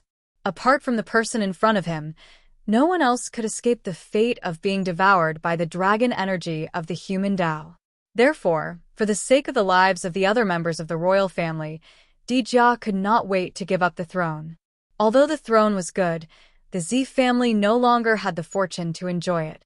After the two of them reached an agreement, Feng Zichen began his journey of reincarnation. In the void, a seven-colored brilliance appeared and covered the entire Shang Palace. Then, the void trembled inexplicably. Faint shadows of gods and demons crossed the river of time and space to appear in this world. Boom, boom, boom. All kinds of shocking, strange phenomena appeared one after another. However, right at that moment, the sound of a bell suddenly sounded from that unknown space-time. Then, purple gas appeared in the sky and devoured all of the abnormal signs of heaven and earth. It was Hongmeng Daozhong. It was covering up the strange phenomena to prevent Feng Zichen's reincarnation from being discovered. Whoosh! In front of Feng Zichen, Dijia only saw a flash of purple light. Then he could not see anything. When he came back to his senses, he realized that he had returned to the palace without him noticing. It was as if he had just been in a dream. What Xian Bird? What Xianhua? What Emperor Gaochen? None of them had appeared. However, right at this moment, the sound of a baby crying suddenly came from beside Di Jia, causing him to suddenly realize that everything that had happened earlier was real. With a thought, Emperor Jia looked at the baby. What he saw caused his heart to tremble. That infant's appearance was no different from that of an ordinary infant. However, in that infant's hand was a small and exquisite imperial insignia. Di Jia had never seen the imperial insignia before. But when he saw it, his human instincts told him that it was a treasure. This was the supreme treasure of the human race, the human Dao imperial insignia. Seeing this, Di Jia was shocked. He no longer had any doubts about Feng Zichen's identity. In his heart, he did have doubts about Feng Zichen's identity. It was just that he was weak and did not dare to say anything. After all, he had time to verify it in the future. But now, after seeing the human Dao imperial insignia, he no longer had any doubts. The Emperor Gaochen could be impersonated, but the human Dao imperial insignia could not be. Even if this person was not the Emperor Gaochen, he was still one of the emperors of the human race. Thinking of this, Di Jia no longer had any doubts about cooperating with Feng Zichen. A few days later, news came from the palace. The royal family had another prince. His name was Chen. Prince Shang's surname was Zichen, which was why the new child was named Zichen. Zichen. Perhaps Feng Zichen's reincarnation into the Shang dynasty was also fated. After the Emperor Gaochen's reincarnation was completed, Feng Zichen's original body in the boundless starry sky, the great Emperor of Ziwei, let out a long sigh of relief. The reincarnation of the Emperor Gaochen did not suffer much. Instead, he was exhausted. In order to hide the phenomenon of the reincarnation of the Emperor Gaochen, he had been operating the boundless starry sky with all his might. Now that the Emperor Gaochen had successfully reincarnated, he could finally breathe a sigh of relief. Time flew. In the blink of an eye, 20 years had passed. The reincarnation of the Emperor Gaochen, Prince Zichen, had finally grown up. At the same time, it was time for him to awaken his memories. It's already been 20 years? Time really flies. Feng Zichen sat up from the bed, while holding his head. He sighed. He had not experienced the life of a mortal for a long time. Now that he had experienced it for 20 years, he could only say that it felt really good. Of course, this was also related to Feng Zichen's identity as Prince Zichen. Otherwise, his 20 years of life as an ordinary human might not have been so good. Since my memories have been awakened, it's time to start my plan. After combining the two lives, Feng Zichen quickly determined the path he would take in the future. That was to become the human emperor and force the saints to trigger the immortal god Calamity. According to the results of the discussion of the three pure ones, the immortal god Calamity should erupt at the end of the dynasty. At this time, the new and old dynasties were changing. There were disputes everywhere in the world, and the flames of war were endless. Everywhere was filled with murderous aura. Such an environment was just in line with the requirements of the immortal god Calamity. The immortals would enter at this time and kill each other to escape the calamity. At the same time, they could also get some merit for assisting the human emperor. Wouldn't that be great? The three pure ones' plan was good. Unfortunately, their plan conflicted with Feng Zichen's plan. He was reincarnated to become the 9th human emperor to complete the magnificent feat that Yu the Great did not manage to accomplish in the past. However, if he became the human emperor, the so-called change of dynasties would not exist. In this way, the three pure ones' plan would naturally fail. If the human emperor was in power, he would have to rule the world for at least 1,000,000 years. This meant that if the three pure ones wanted to wait for the change of dynasties, they would have to wait at least 1,000,000 years. The three pure ones definitely could not wait for 1,000,000 years. Not to mention whether the immortal god Calamity could be suppressed for 1,000,000 years, just the fact that the immortals could not break through during the calamity was enough for the three pure ones. If they could not break through for 1,000,000 years, the immortals would go crazy. Therefore, in the end, the three pure ones would definitely personally take action to promote the operation of the immortal god Calamity. There was no doubt that the way they chose to promote the immortal god Calamity would definitely be to destroy the Shang dynasty. Because the human race should not have the birth of the 9th human emperor. When Feng Zichen chose to become the 9th human emperor of the human race, he was already standing on the opposite side of the saints. Even if there was no immortal god Calamity, the saints would still attack him. And, with the immortal god Calamity, wouldn't it be better? He could use this opportunity to suppress the human emperor to complete the immortal god Calamity in one fell swoop. It would save him a lot of trouble. It seems that this time, I have to have a good fight with the saints. Thinking of the scene when he became an emperor in the future, Feng Zichen could not help but look forward to it. This time, he became an emperor was different from that time when Yu the Great became an emperor. This time, he just happened to be in time for the immortal god Calamity. And this gave Feng Zichen room to operate. Because of the immortal god Calamity, there was a crack in the relationship between the three pure ones.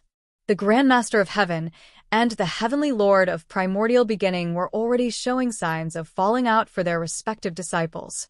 This gave Feng Zichen a chance to rope in the Grand Master of Heaven. If the Grand Master of Heaven wanted to protect his disciples, he could only cooperate with him. If the two sides reached a consensus, then Feng Zichen's matter of becoming an emperor would be completely settled. Roping in the Grand Master of Heaven was equivalent to blocking two saints at once. All of a sudden, two saints were gone. In addition to Goddess Nuwa, the number of saints that Feng Zichen had to deal with increased from 5 to 2. Two saints could not stop Feng Zichen. As for the Heavenly Tao, it was even simpler. The Heavenly Tao could kill Yu the Great, but it could not kill Feng Zichen. It was because Feng Zichen was the great Taoist priest and the orthodox Pangu. He was not going to destroy the world. He was just going to be the human emperor. Even if the Heavenly Tao was dissatisfied, it could only pinch its nose and accept it. Otherwise, what else could the Heavenly Tao do? Kill Feng Zichen ruthlessly? That was obviously impossible. The words Orthodox Pangu were the greatest life-saving talisman in the primordial world. The 12 ancestral shamans had done more than 1 or 2 heaven-defying things back then. They were much more excessive than Feng Zichen. They did not take the Heavenly Tao seriously at all. However, even so, the Heavenly Tao did not send down any heavenly punishment to kill them.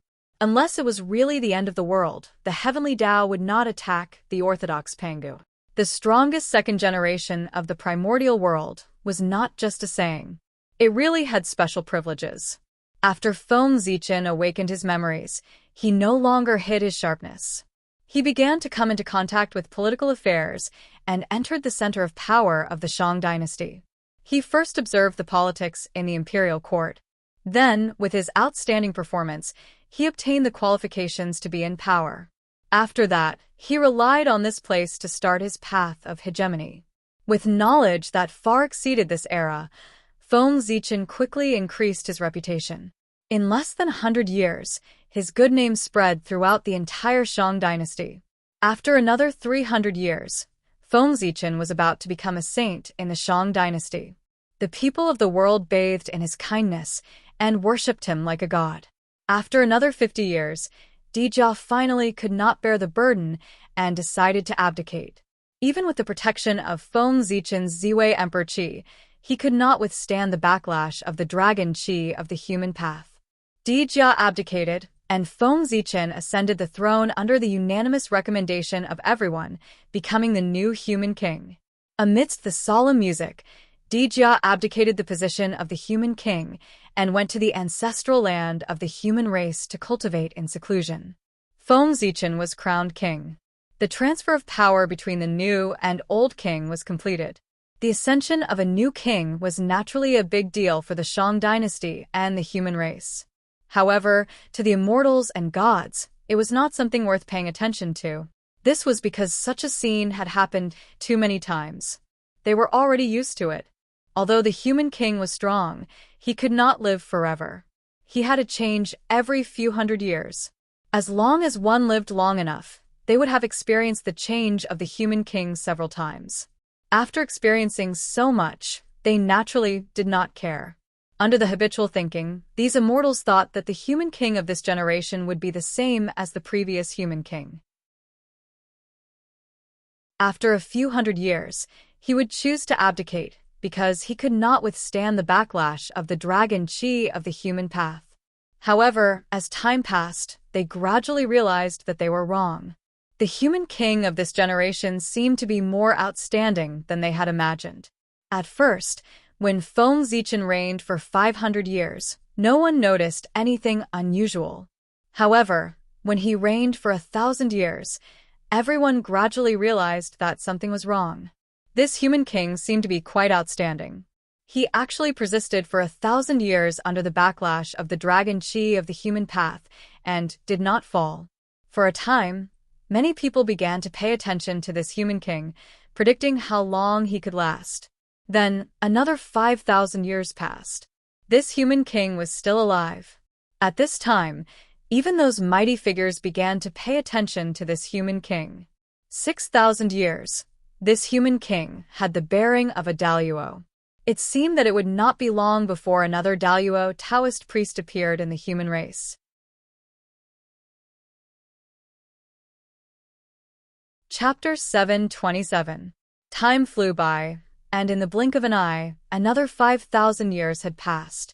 At this moment, Feng Zichen had already been in power for 11,000 years. This time had already exceeded the time that the founder of the Shang dynasty, Enchanting, had been in power. This undoubtedly meant that he was already stronger than Enchanting. That's right, more than 10,000 years was enough for Feng Zichen to recover his strength to the level of Daluo Jingxian. Rumble. As Feng Zichen's reincarnation stepped into the realm of Daluo Taoist priests, the long river of destiny trembled endlessly. The moment the fire leaped up, a large amount of destiny gushed out and flowed into the body of the mystic bird formed by the destiny of the Shang dynasty. In an instant, the destiny of the Shang dynasty skyrocketed. It was also because of this that the great divine arts practitioners of the primordial world were alarmed. They all looked in the direction of the imperial capital of the Shang dynasty in shock and bewilderment, wanting to see the origin of the human king. Unfortunately, in the sky above the imperial capital of the Shang dynasty, the mystic bird spread its wings like a cloud in the sky, blocking all the peeping gazes, making it impossible to see the true situation of the current human king. With such a commotion, the saints were naturally alarmed. They glanced at the imperial capital of the Shang dynasty from afar. No one knew what they saw, but they shook their heads and retracted their gazes. It was just another Xia Qi. This was the conclusion that the saints came to after seeing Feng Zichen. Xia Qi was the one who changed the world into his home. He was also the first human king to fall due to the backlash of the dragon chi of the human path. Before he fell, Xia Qi was already the Daluo Taoist priest. Originally, he would not die. Unfortunately, in order to prove his excellence, Xia Qi actually chose to withstand the backlash of the dragon chi of the human path. In the end, the human king of a generation fell on his throne. In the eyes of the saints, the current human king was completely another Xia Qi. In order to continue staying in the position of the human king, he did not hesitate to use his powerful strength to suppress the backlash of the dragon chi of the human path. Little did they know that the result of doing so was nothing more than ending up like Xia Qi. However, the human king's luck was clearly better than Xia Qi's. That was because he had an advantage over Xia Qi. That was, he had the protection of the Emperor Star, but Xia Qi did not. The protection of the purple star power appeared precisely after learning the lesson of Xia Qi's fall. He believed that with the protection of the purple star's power, this human king would be able to last longer than Xia Qi. However, this didn't change anything. Could it be that this generation's human king could take another step forward and become the human emperor? A person who was about to die was not worthy of the saint's attention. The fact that the saint could come to such a conclusion was naturally the result of Feng Zichen's deliberate disguise. In order to deal with the prying eyes of others, ever since he became the Daluo Taoist priests, Foam Zichen had always acted as if he was doing his best to suppress the backlash of the dragon Qi of the people Dao. Therefore, when the saints saw him, they felt that he was the same as Xia Qi. After all, he had 2 connate cardinal treasures with him. He still had the ability to deceive a saint. Quietly, another 10,000 years passed. At this moment, Foam Zichen was still the sovereign personage, showing no intention of abdicating. However, he was not in a good state right now. After enduring for 10,000 years, he was about to reach his limit. Everyone looked over and could see that the sovereign personage sitting on the throne still looked so valiant and mighty, and his body was emitting an unparalleled aura. However, the aura of decay and death that lingered around his body was all indicating his weakness. He was about to die. Under the backlash of the dragon Qi of the people Dao, the current sovereign personage was about to die. At this moment, he had already entered a state of being an arrow at the end of its flight. However, he was still holding on and had no intention of abdicating. It was really enough for him to be greedy to such an extent. The expert outside the human race silently thought when he saw the current state of the human king.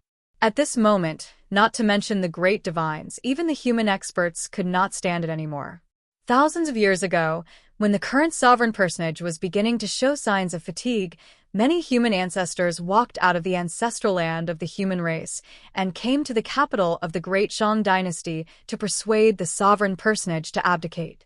These human ancestors did not come here because they were dissatisfied with the current sovereign personage, nor did they think that he was greedy for power. On the contrary, these human ancestors admired the current sovereign personage very much. They thought that he was the greatest sovereign personage of the human race after Yi the Great. It was precisely because of this that they had to rush to the capital of the great Shang dynasty to persuade the current sovereign personage to abdicate. Such an outstanding person should not be like Xia Qi, who died under the backlash of the dragon Qi of the people Dao. He should have a brighter future, just like the 3 sovereigns and 5 emperors. He should advance to a higher realm and cultivate to the legendary realm of great divines.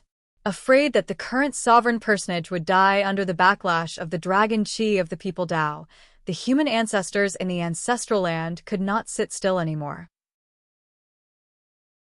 They personally rushed to the capital of the great Shang dynasty to explain the pros and cons to him, persuading him to give up the position of the sovereign personage and rush to the ancestral land of the human race to cultivate.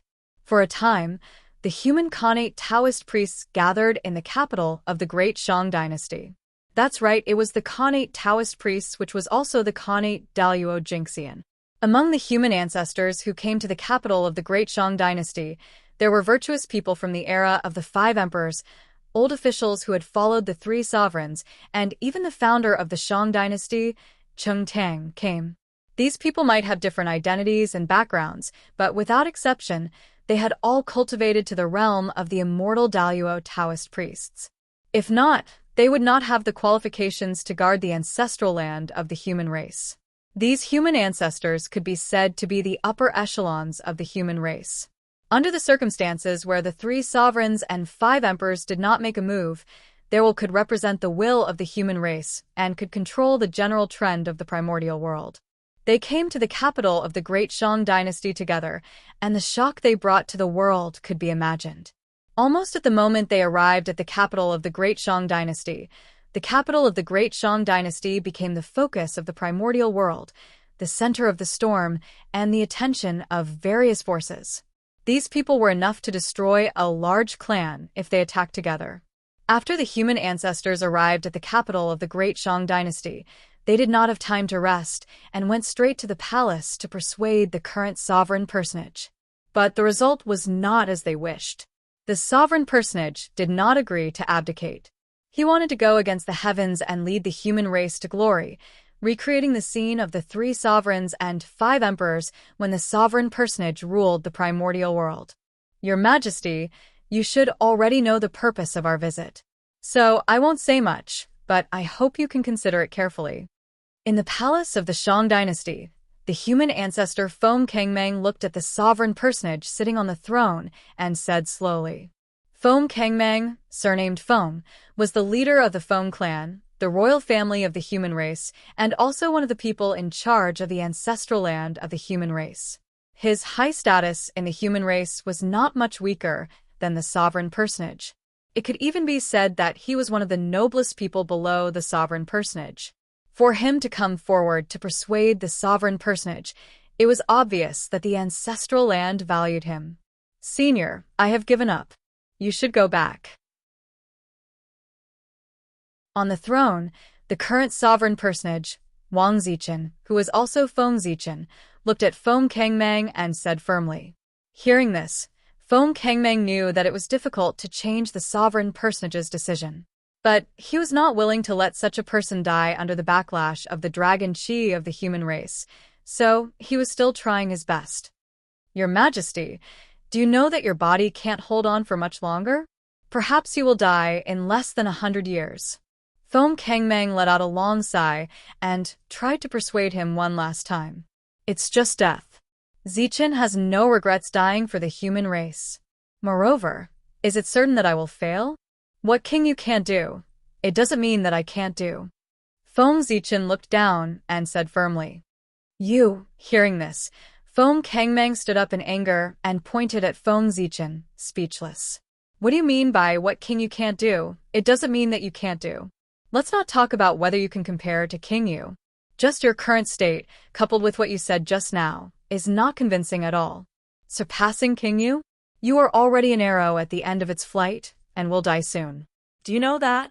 Looking at the current human king, Feng Kangmang really wanted to shout out. But he could not. The human king had such ambition, and he had no reason to discourage him. Sigh. After pointing at the current human king for a long time, Feng Kangmang did not say a word.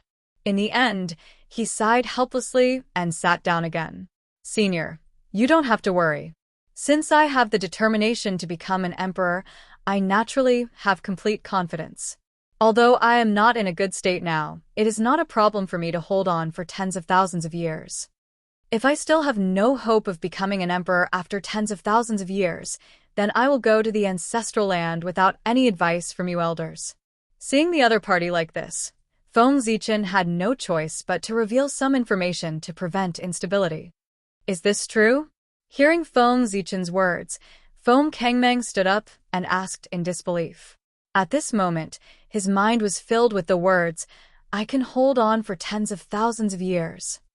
I can hold on for tens of thousands of years, tens of thousands of years." They seemed to have underestimated this human king. He was far more powerful than they had imagined. However, after the shock, Feng Kangmang's first reaction was disbelief. The current human king had been on the throne for more than 20,000 years. It could be said that he was the human king who had been on the throne for the longest time. If he could hold on for another tens of thousands of years, then his achievements would probably catch up to King Yu. However, being on the throne for more than 50,000 years, even with the protection of the Emperor Star's power, was not something that the Daluo Taoist priests could do. One had to know that although the human king had the protection of the Emperor Star's power, the human king was not the master of the Emperor Star. He could receive its protection, but he could not receive its full protection. This meant that there was a limit to the protection of the Emperor Star for the human king. However, there was no limit to the backlash of the dragon energy of the people Dao on the human king. Under this situation, the Emperor Star's power would gradually lose its effect. Someone had calculated that the Emperor Star's protection for the human king had an upper limit of 50,000 years. After 50,000 years, the Emperor Star's power in the human king's body would reach its limit and would not continue to increase. At this time, if the human king wanted to resist the backlash of the dragon energy of the people Dao, he would need to use his own strength to resist it, or use the wishes of the people, merits, and other special powers to weaken the power of the backlash. Apart from this, if he could condense an imperial purple qi, he could also resist the backlash of the dragon energy of the people Dao. The imperial purple qi was born from the origin of the way of the emperor. Its might was endless, and its power was immeasurable. With an imperial purple qi, he would not need to worry about the backlash of the dragon energy of the people Dao for at least 1,000,000 years. This item was the treasure to resist the backlash of the dragon energy of the people Dao. However, the imperial purple chi was extremely difficult to nurture. Apart from the Emperor Star, it could only be nurtured with the help of the imperial purple chi. However, after the 3 sovereigns and 5 emperors, only King Yu managed to nurture an imperial purple chi, and it was destroyed by Xia Qi. As for the other human kings, none of them had been on the throne for 50,000 years, let alone nurturing an imperial purple chi. This human king before him, Feng Kangmeng, glanced at him and felt that he was indeed extraordinary. However, he did not believe that he had reached the level of being able to condense an imperial purple chi. Then why was he so confident? Was it because of his strength? Feng Kangmeng vaguely had a guess. Then, he looked expectantly at the current human king, hoping to get a definite answer from him. That's right. I've broken through and surpassed the Daluo Jingxian. I'm standing in the Sage-to-Be realm.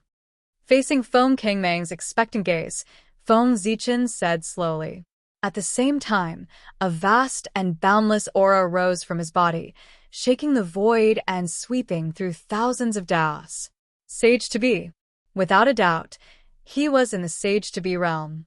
Feeling this power that far surpassed his own, Feng Kangmeng confirmed that Feng Zichen's realm was above the Daluo Taoist priests. Sage-to-Be. He could already be called a mighty figure. I've already broken through to the Sage-to-Be realm. The backlash of the people Dao dragon energy will not affect me in the short term.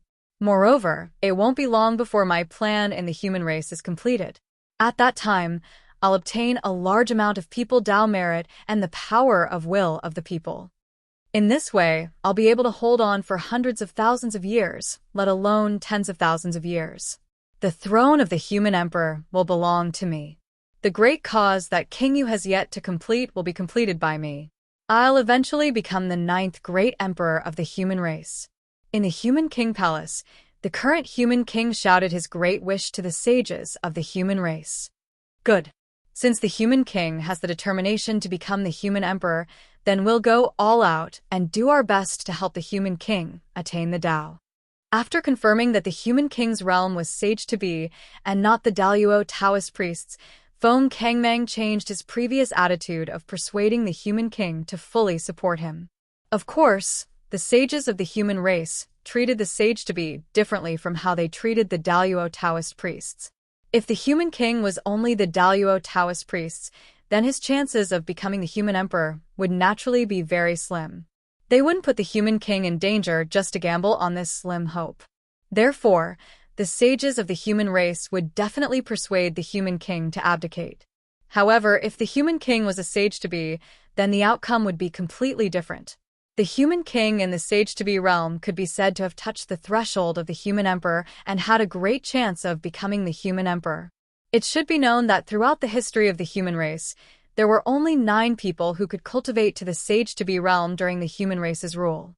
The 3 sovereigns and 5 emperors, and Yu the Great. There is no need to elaborate on the merits of these 9 people. As for the current sovereign personage, he was the 10th. With these 9 examples, the sages of the human race had reason to believe that the current human king was also qualified to aspire to the human emperor realm. They couldn't be happier that such a person wanted to attain the human emperor realm. Why would they refuse? Of course, they would fully support him.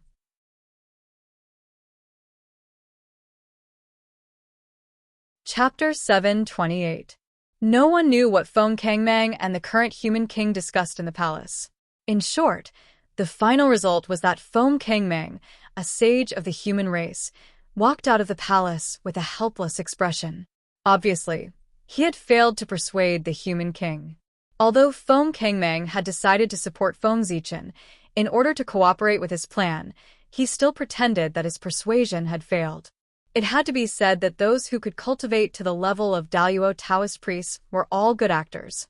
Feng Kangmeng's expression and actions were so real that no one could see any flaws.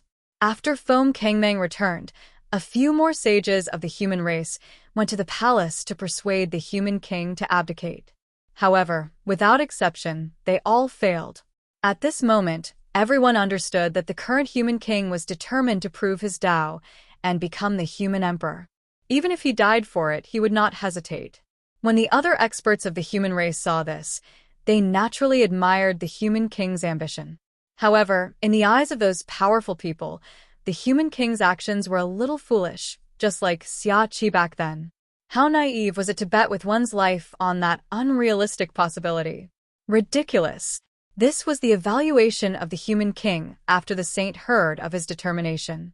The word ridiculous showed that the human king's actions were all useless. Even if he endured until the end, what could he do? The heavenly Tao did not allow him to become the human emperor, and the saint would not allow him to become the human emperor. If he went against the heavens, he would definitely die. The terror of the Tao-blocking calamity had been proven by Yu the Great. Even Yu the Great, whose strength was not inferior to the 5 emperors, could not survive the calamity. How could the current human king survive it? With a cold smile, the saint no longer paid attention to the current human king. After this person died, the Shang dynasty would definitely collapse, and the immortal god calamity would begin. With a thought, the saint decided on the following procedures. He wanted to destroy the Shang dynasty after the current human king died, and use this to open the curtain of the immortal god calamity. The current human king had been in power for too long. The immortal god calamity had been delayed for too long, and it could not be delayed any longer. Otherwise, the scale of the immortal god calamity's counterattack would definitely be greater than expected. Moreover, the great Shang dynasty seemed to have flourished a little too much in the hands of this human king. The strength of the great Shang dynasty's fate was enough to move the saints. In the saint's vision, he could see threads extending from the mystic bird formed by the destiny of the great Shang to the unknown void. The mysterious and unknown long river of destiny was tightly connected to the destiny of the human race. Undetectable fortune flowed out from Xianhua's body through these lines and surged into the Xian bird's body, causing the fortune of Great Shang to grow stronger and stronger. Slowly, the fortune of Great Shang seemed to be fusing with Xianhua. This was a sign that the Great Shang was about to take another step forward. Once Xianhua and the Xian bird were fully integrated, the human race would be able to relive the prosperity of the ancient era of the 3 sovereigns and 5 monarchs. However, this was something that the saints did not wish to see. The stronger the human race was, the harder it was for the saints to control them. Therefore, they did not want to see the human race become too powerful. After Yu the Great, in order to weaken the strength of the human race, Xia Qi established the Great Xia under the scheme of the Heavenly Tao. For this reason, the human race's providence was split into 2. One was in the dynasty, and the other was in the ancestral land. The ancestral land respected the human emperor and not the human king. Naturally, it would not submit to the dynasty.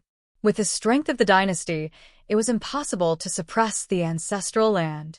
In fact, it was not even a match for the ancestral land. In this way, both sides would do their own things. Wouldn't the destiny be split in half? The Heavenly Tao's move weakened the strength of the human race without damaging the destiny of the human race. It could be said to be brilliant.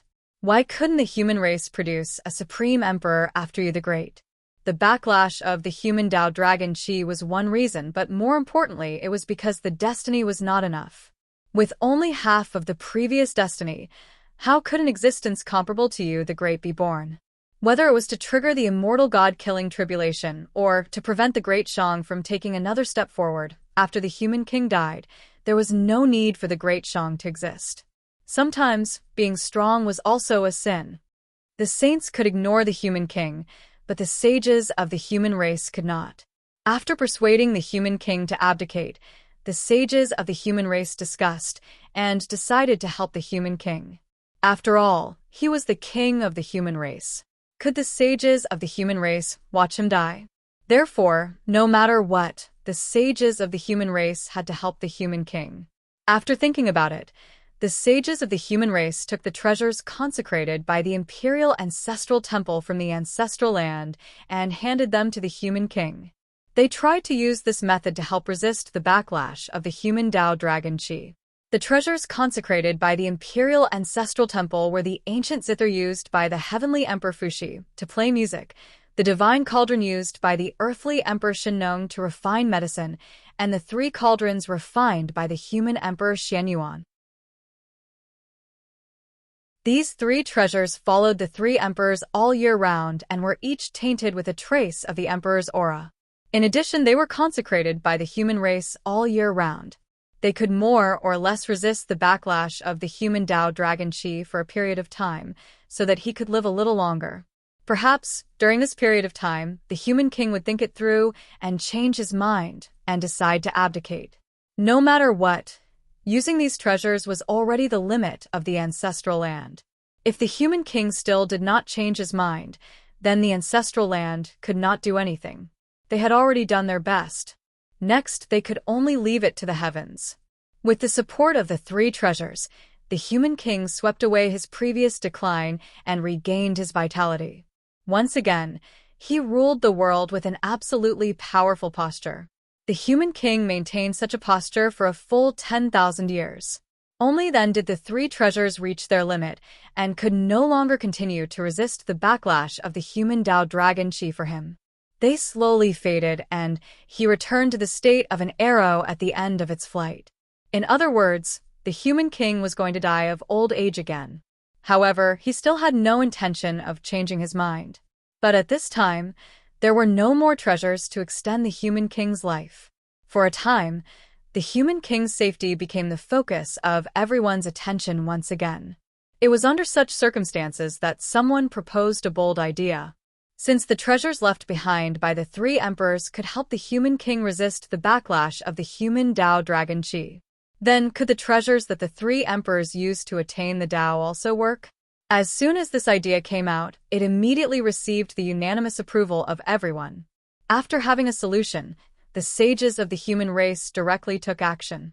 After they spoke to the human king, they hurriedly ran to the fire cloud cave to borrow the treasures of the 3 emperors and 5 emperors. If the treasures of the 3 emperors could do it, then the treasures of the 5 emperors could naturally do it as well. Perhaps, with the support of the 8 human emperors' treasures, the human king could really become the 9th human emperor of the human race. The weakest of the human race's sages were the Daluo Taoist priests. Under their full speed, their speed was naturally extremely fast. Therefore, they quickly arrived at the fire cloud cave. "Your Majesty, please save the human king." In the cave, when everyone saw the 3 empresses, they hurriedly reported the human king's current situation to them in order to obtain the help of the 3 emperors. However, the result was completely different from what everyone had expected. They had thought that after they reported the situation, the 3 emperors would immediately help. But in the end, what awaited them was the silence of the 3 emperors. Silence. Endless silence. In the fire cloud cave, after listening to everyone's report, the 3 emperors fell into a strange silence and did not say a word. Did they not intend to help the human king? No, that was not the case. It was not that they were unwilling, but that they could not. With the strength of the 3 emperors, how could everything that happened in the human race's territory be hidden from them? They naturally knew about the human king's situation. Long before everyone arrived, the 3 emperors had wanted to help the human king, but in the end, sigh. Take a look outside. The Earth Emperor Shenong sighed and said helplessly. When everyone heard this, their minds were filled with question marks. Why did he want them to look outside for no reason? However, although they were puzzled, they still looked outside the cave as they were told. However, this glance caused them to be greatly shocked. They saw that in the sky above the fire cloud cave, the shadows of 5 supreme treasures were hanging. The Tai Chi diagram, the Panga banner, the 4 immortal swords, the Eastern Cyan treasure lotus flag, and the 12th grade golden lotus of virtue. 5 saints' treasures. Other than Goddess Nuwa and Goddess Hutu, the other 5 saints had all taken action. When everyone arrived, they did not notice it. Now that they saw the 5 saints' treasures, they were shocked to realize why the 3 emperors had fallen silent. They wanted to help the human king, but under the watchful eyes of the 5 saints, how could they have the chance to do so? If 1 or 2 saints appeared, the three emperors might be able to deal with them. However, if 5 saints appeared at the same time, even the 3 emperors and 5 emperors combined would not be a match for them. With the saints blocking outside the fire cloud cave, the 3 emperors and 5 emperors could not make a move. When everyone saw this, they could not help but be speechless. This was too exaggerated. Was there a need for 5 saints to attack together to deal with a human king? However, they did not know that at this moment, the saints were also a little anxious. After waiting for 10,000 years, the human king was still not dead. Seeing that the human king was about to die, everyone thought of a way to extend the human king's life. If they really succeeded, the human king would live for hundreds of thousands of years, and the immortal god Calamity would not come. Feeling anxious, the saints were no longer cold. They directly blocked outside the fire cloud cave, preventing the 3 emperors and 5 emperors from saving the human king. And this was the origin of the scene in front of everyone. As for the saints attacking the fire cloud cave, why didn't Fengzichen help? Because there was no need. The human king had accumulated enough. Although he had not reached the level of becoming the human emperor, he had the ability to contend against the saints. In other words, the human king no longer had to hide his strength. It was time for him to show his strength in front of everyone. He could not become the human emperor if he kept hiding. Looking at the past human emperors, which one of them did not personally experience the great calamity of heaven and earth to become an emperor? The heavenly emperor Fuxi quelled the chaos of the ferocious beasts. The earthly emperor Shenong reorganized the earth veins of the primitive world. The human emperor Xianyuan unified the primitive world. The Xiaohao emperor suppressed all races, and the Zhuanxiu emperor isolated heaven and earth. All of these were the achievements of the human emperor. It was precisely because they completed these magnificent deeds that they became the masters of all races and the emperors of the primitive world. If the human king wanted to become the human emperor, he had to complete the corresponding magnificent deeds. Otherwise, he would not be able to become the human emperor, even if he became the primordial chaos Daluo Jinxian. If he wanted to become the human emperor, it was not enough to have powerful strength. He also had to have the corresponding achievements. The immortal god Calamity was the achievement of the human king becoming the human emperor. The saints wanted to use the immortal god Calamity to destroy the Shang dynasty. The human king also wanted to use the immortal god Calamity to complete his achievement of becoming the human emperor. The immortal god Calamity was a chessboard. Fengzichen and the saints each held one side and fought each other. The strength of the two sides depended on their methods. Just as the 5 saints were putting all their energy in the direction of the fire cloud cave, there was another change in the capital of the Shang dynasty. Rumble. In the palace, the current human king did not hide his strength anymore. The pressure that belonged to the late stage of the sage to be rippled from his body. In an instant, it swept across the whole primitive world. For a time, all the Daos of heaven and earth shook together. All the Daos of heaven and earth showed signs of submission. They trembled and wailed in front of this power. After all, the Daos of heaven and earth were not as numerous as the Daos of heaven and earth. Crack, as the current human king displayed his strength without any scruples, a huge hole suddenly appeared in the sky above the capital of the Shang dynasty. One could vaguely see the vast and unfathomable space-time inside. Whoosh! A river flowed out from the crack, carrying a 5-colored fire and descending into the sky above the capital of the Shang dynasty. That was the fire, the fate of the human race. And that river was naturally the Long River of Destiny. The arrival of the fate of the human race in the capital of the Shang dynasty meant that the current human king had the qualifications to become the human emperor. He could be like Yu the Great, dominating the fate of the human race and opening his own path to becoming the emperor. Screech. Seeing the fate of the human race descending, the fate mystic bird screeched and turned into a ray of black light, fusing into the fire. Boom. In an instant, the fire's aura skyrocketed, and his figure completely stabilized, standing in the sky above the capital of the Shang dynasty. At this moment, the fire replaced the mystic bird, and the fate of the human race reappeared. The fate of the human race that had wavered for countless years after the fall of Yu the Great finally welcomed its master today and stabilized again. At the same time, this also meant that a new emperor of the human race had risen. With the help of the fire, Feng Zichen's strength immediately began to skyrocket. In the blink of an eye, he crossed the quasi-saint level and reached the realm of primordial chaos. That's right, it was primordial chaos Daluo Jinxian. The fate of the human race today was much stronger than back then. Back then, the fate of the human race could raise the strength of the human emperor to the level of half-step primordial chaos. Now, the fate of the human race was even stronger, so it could naturally raise the strength of the human emperor to the level of primordial chaos. This was also because Feng Zichen's current position of human emperor was not perfect. Otherwise, with the support of the fate of the human race, his strength would not stop there. He would at least reach the mid-stage of primordial chaos. Human Emperor Feng Zichen, with the help of the fire, could already be said to be the human emperor. However, he was not perfect as the human emperor and could not enjoy the same treatment as the 3 sovereigns and 5 emperors.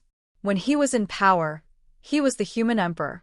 But after abdicating, he could only be the human king. If he wanted to become the true human emperor, Feng Zichen still lacked a great enough contribution.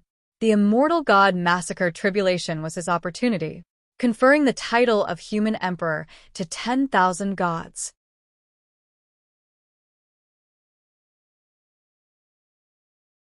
Chapter 729. How could this be? Outside the fire cloud cave, sensing the change in the destiny of the human race, the 5 saints found it difficult to maintain their calm. Things Seemed to have gone out of their control. Not only did the human king, who they thought was about to die, not only did he not die, he even went one step further and cultivated to the quasi-saint realm and sought the position of the human emperor. It was a mess. It was all a mess. All the plans of the 5 saints were in a mess the moment the human king became the human emperor. With the birth of the human emperor, how could the immortal god-killing tribulation proceed? The feeling of things being out of control made the 5 saints extremely uncomfortable. Saints should be strategizing and controlling the overall situation. They should not be so passive. With this thought in mind, the 5 saints wanted to take action. They wanted to take advantage of the fact that the human king had just been promoted and his destiny had not stabilized to seriously injure him and drive him off the throne. They wanted to set things right and lead everything back on the right track, so that the development of things would return to the trajectory that they had arranged beforehand. Boom, boom, boom. In the void, the 5 saint treasures trembled together. A supreme power burst out from their bodies, shattering endless space and billions of laws. They turned into a vast torrent that swept towards the human world. But at this moment, a burst of carefree laughter came from the fire cloud cave. Haha, I can't let you hurt the emperor of my race. At the same time, the 3 supreme treasures of the human race, the Khanate 8 trigrams diagram, the Shinnong ruler, and the Xianyuan sword, flew out from the fire cloud cave and attacked the saint treasures in the void. At the same time, the fire cloud cave started to tremble violently. Then, 8 indomitable figures stood up from the cave and appeared in the myriad worlds. Rumble. In an instant, an invincible aura burst out. It was vast and ancient, containing unparalleled power. It swept across the universe and suppressed the past, present, and future. It was the 3 sovereigns and 5 emperors. They had made their move. The 3 sovereigns and 5 emperors had not expected the change in the Shang dynasty.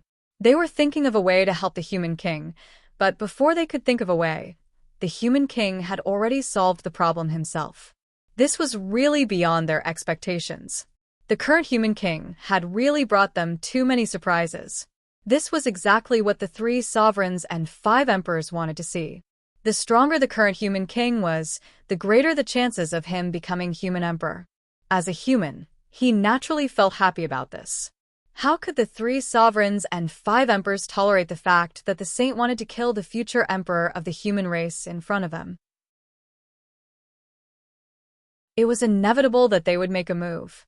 Previously, it was the saint who had stopped them from helping the human king. Now that the tables had turned, it was their turn to stop the saint and prevent him from attacking the human king. Whoosh! The moment the 3 sovereigns and 5 emperors appeared, the laws of heaven and earth stopped moving. Even time and space froze.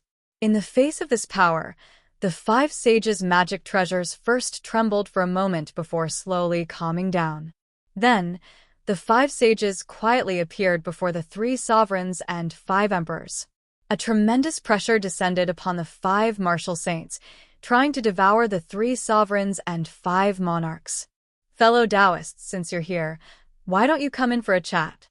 If news of you leaving like this were to spread, wouldn't it be said that my fire cloud cave doesn't treat guests well? At this moment, Fuxi smiled and stepped forward. His tone was neither servile nor overbearing. Clearly, he placed himself in the same position as the saint. That was right. The 3 sovereigns were absolute saints, the top karmic position in the world. In terms of strength, they might not be as strong as the saint, but in terms of status, they were equal to the saint. In other words, apart from strength, the 3 sovereigns enjoyed the same treatment as the saint. This was what the heavenly axiom said, and it could not be false. In this way, the 3 sovereigns were naturally not afraid of the saint. So, what if they offended the saint? Could the saint kill them? At most, they would be beaten up and lose some face. Greetings, fellow Taoists. 5 after the 5 sages put away their magic treasures, they bowed to the 3 sovereigns one after another. In their eyes, there were only the 3 sovereigns. As for the 5 emperors, because they were only half-step absolute saints, they did not take them seriously. Although the 5 emperors were angry, they felt more powerless. This was because they were far from being a match for the saint. Even if the 5 of them joined forces, it was the same. Therefore, the saint dared to look down on them. No. Perhaps the saint did not look down on them. It was just that he did not notice them and ignored them. This was the arrogance that only the saint was qualified to have. Apart from existences of the same generation, they could ignore all living beings below primordial chaos. Since fellow Taoist has invited us, Poor Wei and the others will come in for a chat. The imagined battle did not erupt. In the face of Fuxi's invitation, the Grand Pure One unexpectedly agreed. Actually, this was the right choice. If the 5 saints joined forces, even the 3 sovereigns and 5 emperors would not be able to escape the fate of being suppressed. However, this would undoubtedly delay a lot of time. During this period of time, it would be enough for the human king in the lower realm to stabilize his position as the human emperor. The saint would also lose the opportunity to attack him. When the human king was promoted, there would definitely be a tribulation. If the saint attacked at this moment, he could completely transform into the human tribulation. Even if he killed the human king, he would not pay too much of a price. Under the tribulation, everything would return to nothing. Where would the karma come from? Therefore, at the juncture of the human king's promotion, the saint could use some methods to attack him without worrying about paying too much of a price. However, after the human king's promotion was completed, the tribulation would be eliminated. If the saint wanted to attack him again, the price would be too great for them to bear. Therefore, even if they defeated the 3 sovereigns and 5 emperors, the 5 saints would not have the chance to attack the current human king. Since that was the case, why would the 5 saints fall out with the 3 sovereigns and 5 emperors and fight with them? They might as well go in and have a cup of tea before returning home to discuss the next step of the plan. In the 330,000th year of the Shang dynasty, the human king Zichun was blessed by the destiny of the human race and officially ascended to the throne. He became the new human emperor of the human race. At this point, the position of the human emperor of the human race, which had been empty for nearly 1,000,000 years after you the Great abdicated, finally welcomed its new owner. Emperor, Emperor, Emperor. When the human emperor appeared, the humans all over the primordial world immediately sensed it and shouted the name of the human emperor, praising his virtue. In an instant, the name of the human emperor resounded throughout the primordial world. When Feng Zichun returned to the Shang dynasty's capital, the living beings here Whether it was the former officials of the Shang dynasty or the experts from the ancestral land of the human race, all bowed to him and said, "Greetings, Your Majesty." The human emperor was different from the human king. The human king was the king of a dynasty, but the human emperor was the emperor of a race. All humans had to respect the human emperor. This was the basic etiquette. "Everyone, please rise." With a wave of his hand, a gust of wind helped everyone up. Feng Zichen said, "Do you have anything to report? If there's nothing else, I need to make a trip to the Fire Cloud Cave." Looking at everyone, Feng Zichen asked.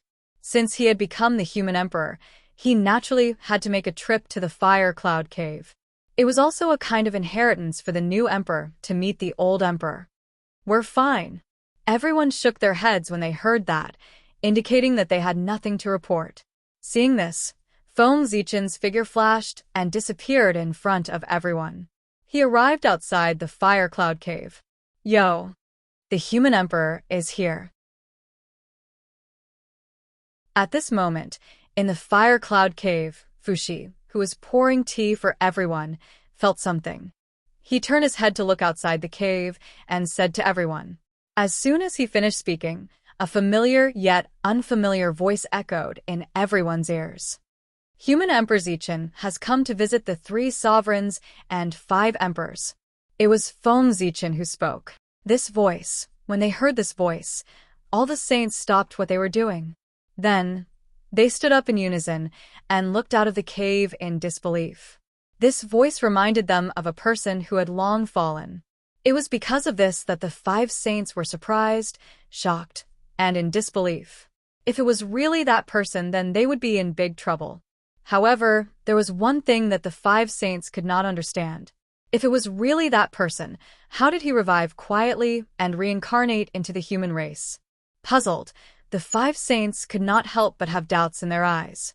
Unlike the saints' doubts, the 3 sovereigns and 5 emperors became excited at the same time after hearing this familiar voice. Was that person really back? In a trance, everyone remembered the name of the human emperor of this generation, Zichen. Zichen, Zichen. They should have thought of it long ago. Without a doubt, this must be that person.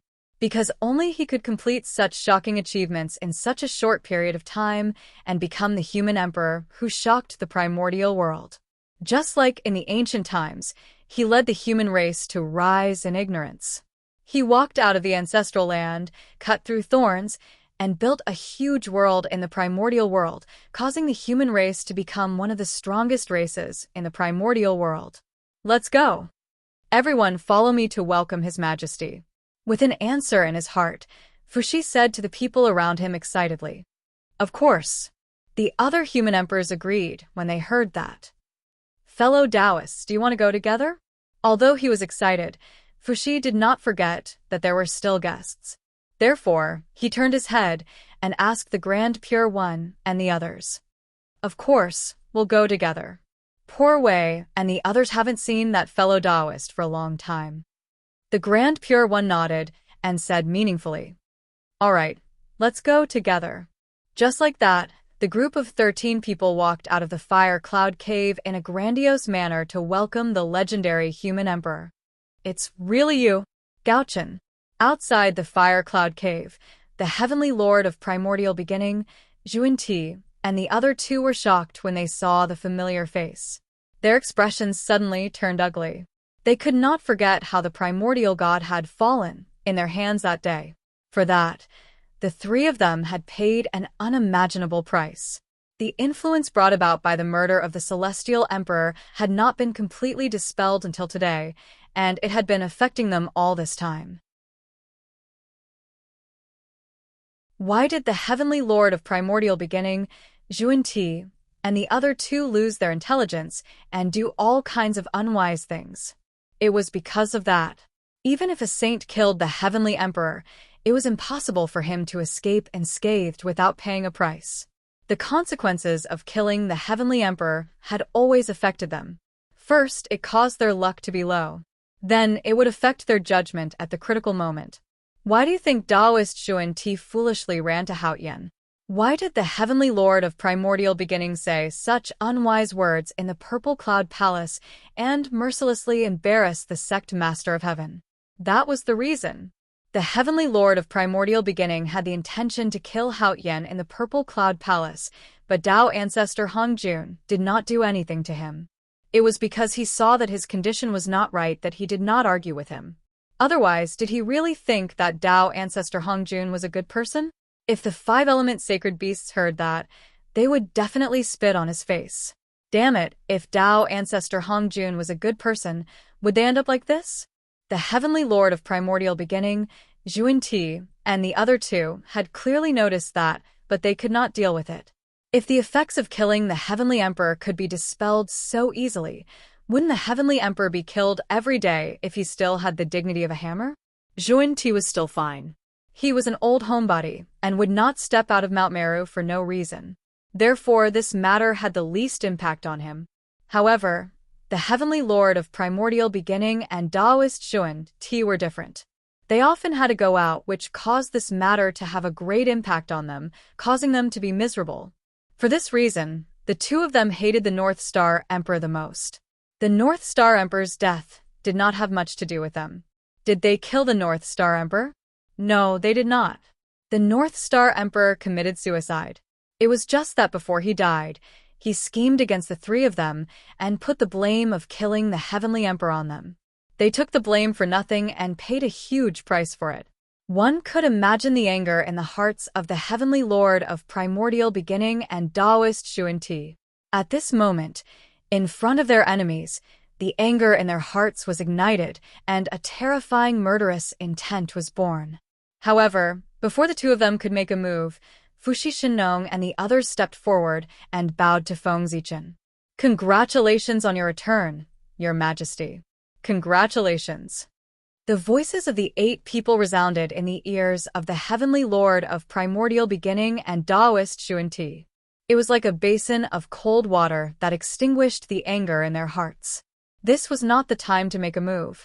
Fellow Taoists, it's been a long time. After the 8 people bowed, Feng Zichen returned the greeting. At this moment, there was no need for him to hide his identity. Previously, he hid his identity because he was not strong enough. He was worried that others would find out about his identity and destroy his plan. But now he was strong enough. Although his strength had not recovered to its peak state, it was enough to be comparable to primordial chaos Daluo Jinxian. With such strength, he could naturally solve all difficulties. Then there was no need for him to continue hiding his identity. He could appear in front of everyone openly. Moreover, even if he did not take the initiative to expose his identity would not be hidden for long. The saints were not fools. A fierce person suddenly appeared under their noses. How could they not investigate his origin? After this investigation, Feng Zichen's identity could not be hidden. After all, there were too many loopholes. In the past, the saints did not notice, so Feng Zichen could still fool them. But once the saints were serious, his disguise lost its meaning. P.S. I made a mistake. The name of the protagonist's reincarnation is Zichen, not Zichen. Sigh. After all, Zichen is in line with the naming style of the Shang dynasty's royal family. In addition, I want to take a day off tomorrow. As a man, there would always be a few days every month when he understood everything.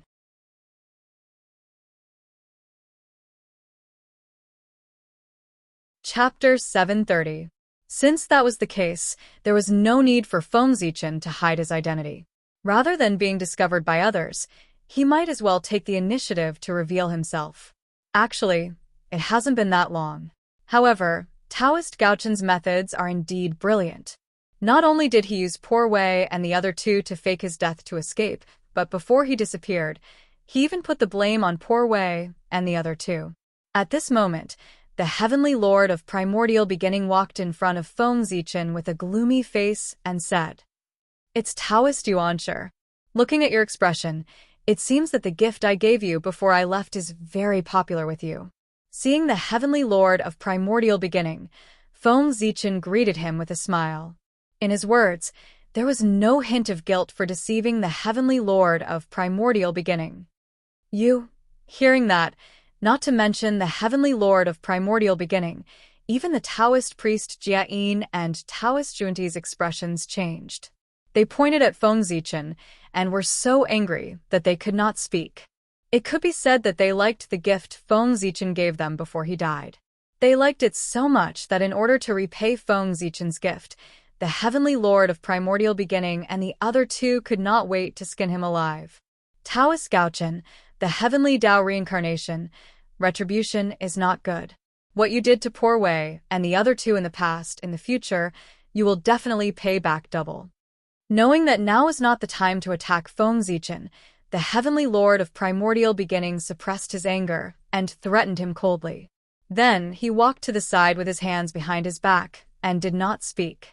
Behind him, the Taoist priest Junti and the Taoist priest Jiayin did not speak, but the way they looked at Feng Zichen was also cold. Obviously, their plan was the same as the heavenly lord of primordial beginning. They wanted to give Feng Zichen retribution in the future. Feng Zichen was very disdainful towards the threat of the three. If the heavenly lord of primordial beginning and the other two had the ability to deal with him, they would not have waited until today. How dare you? The primeval lord of heaven and the other two were enraged when they saw Feng Zichen behaving in such a manner. But at this moment, a cool feeling suddenly rose from the depths of their hearts. In the blink of an eye, it flowed through their bodies, calming the anger in their hearts and calming the three of them down. At the same time, the shadow that had shrouded their hearts all year round also completely disappeared in an instant. Easy. Incomparably easy. At this moment, the long-awaited feeling of relaxation appeared on the three of them once again. While in a trance, the three of them came to a realization and learned the origin of their changes this time. That was the effect of killing the Celestial Emperor. It had disappeared. Since the North Star Emperor had returned, it meant that he was still alive. If the North Star Emperor didn't die, the Heavenly Lord of the Origin and Zhuan Ti wouldn't have killed the Heavenly Emperor. In this way, the many curses that the Heavenly Tao had attached to the three of them would naturally disappear. Once the curse was gone, the three of them felt their spirits clear up. The saint's calm state of mind once again appeared on them, allowing them to look at everything calmly. If one looked into the eyes of the Heavenly Lord of primordial beginning and the other two, they would realize that there was no longer any anger in their eyes. There was only endless calmness. After the saint's state of mind recovered, Feng Zichen's words could no longer shake the Tao hearts of the three of them. No matter what he said, the three of them could deal with it calmly. It wasn't that they didn't care, but they remembered it in their hearts.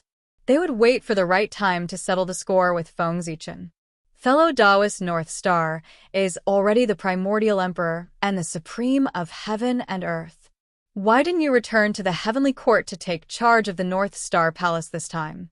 Instead, you lowered your status and went to the Shang dynasty to become the human emperor? After the few of them caused a ruckus, the Grand Pure One stepped forward and asked Feng Zichen.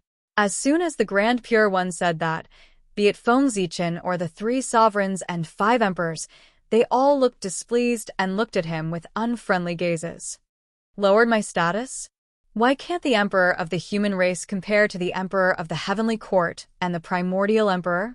Did the heavenly Tao say that? Why don't I know? Without answering the Grand Pure One's question, Feng Zichen caught the loophole in his words and questioned him unhappily. Saint, please tell me, how are we inferior to the emperor of the heavenly court? Could it be that the 4 heavenly gods are the supreme beings of heaven and earth?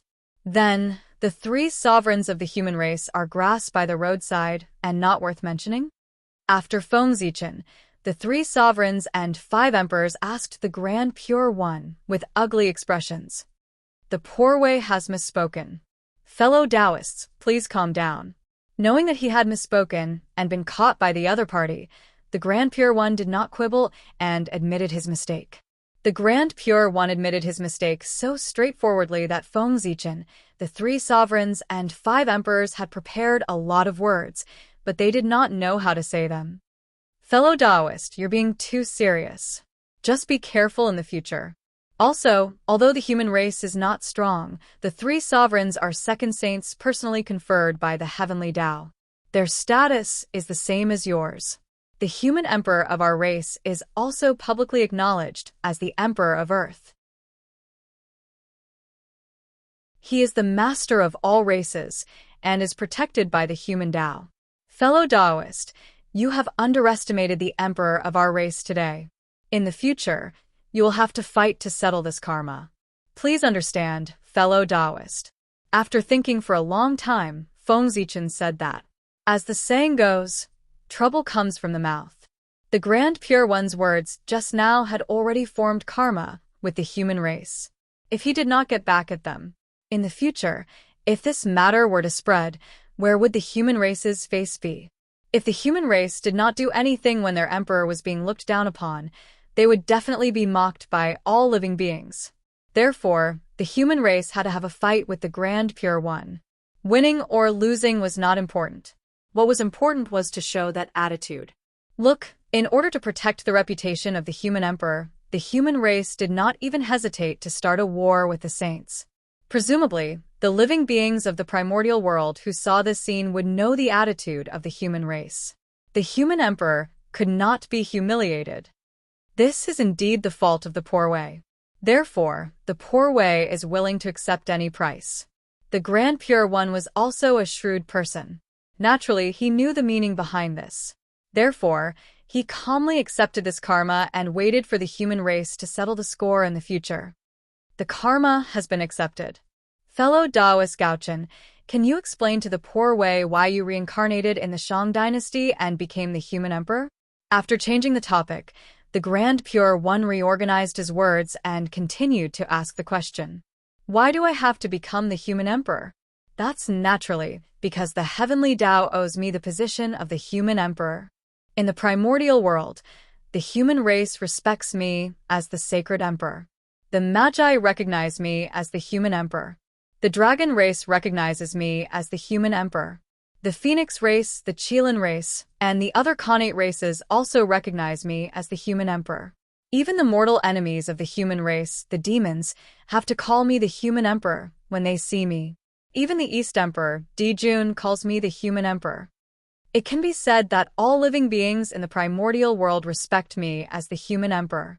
However, the heavenly Tao did not recognize me as the human emperor. The heavenly Tao is the manifestation of the will of the primordial world. It does not recognize me as the human emperor. Even if everyone in the world recognizes me as the human emperor, I am not considered the human emperor. As the saying goes, if you don't have a proper name, you won't be able to go smoothly.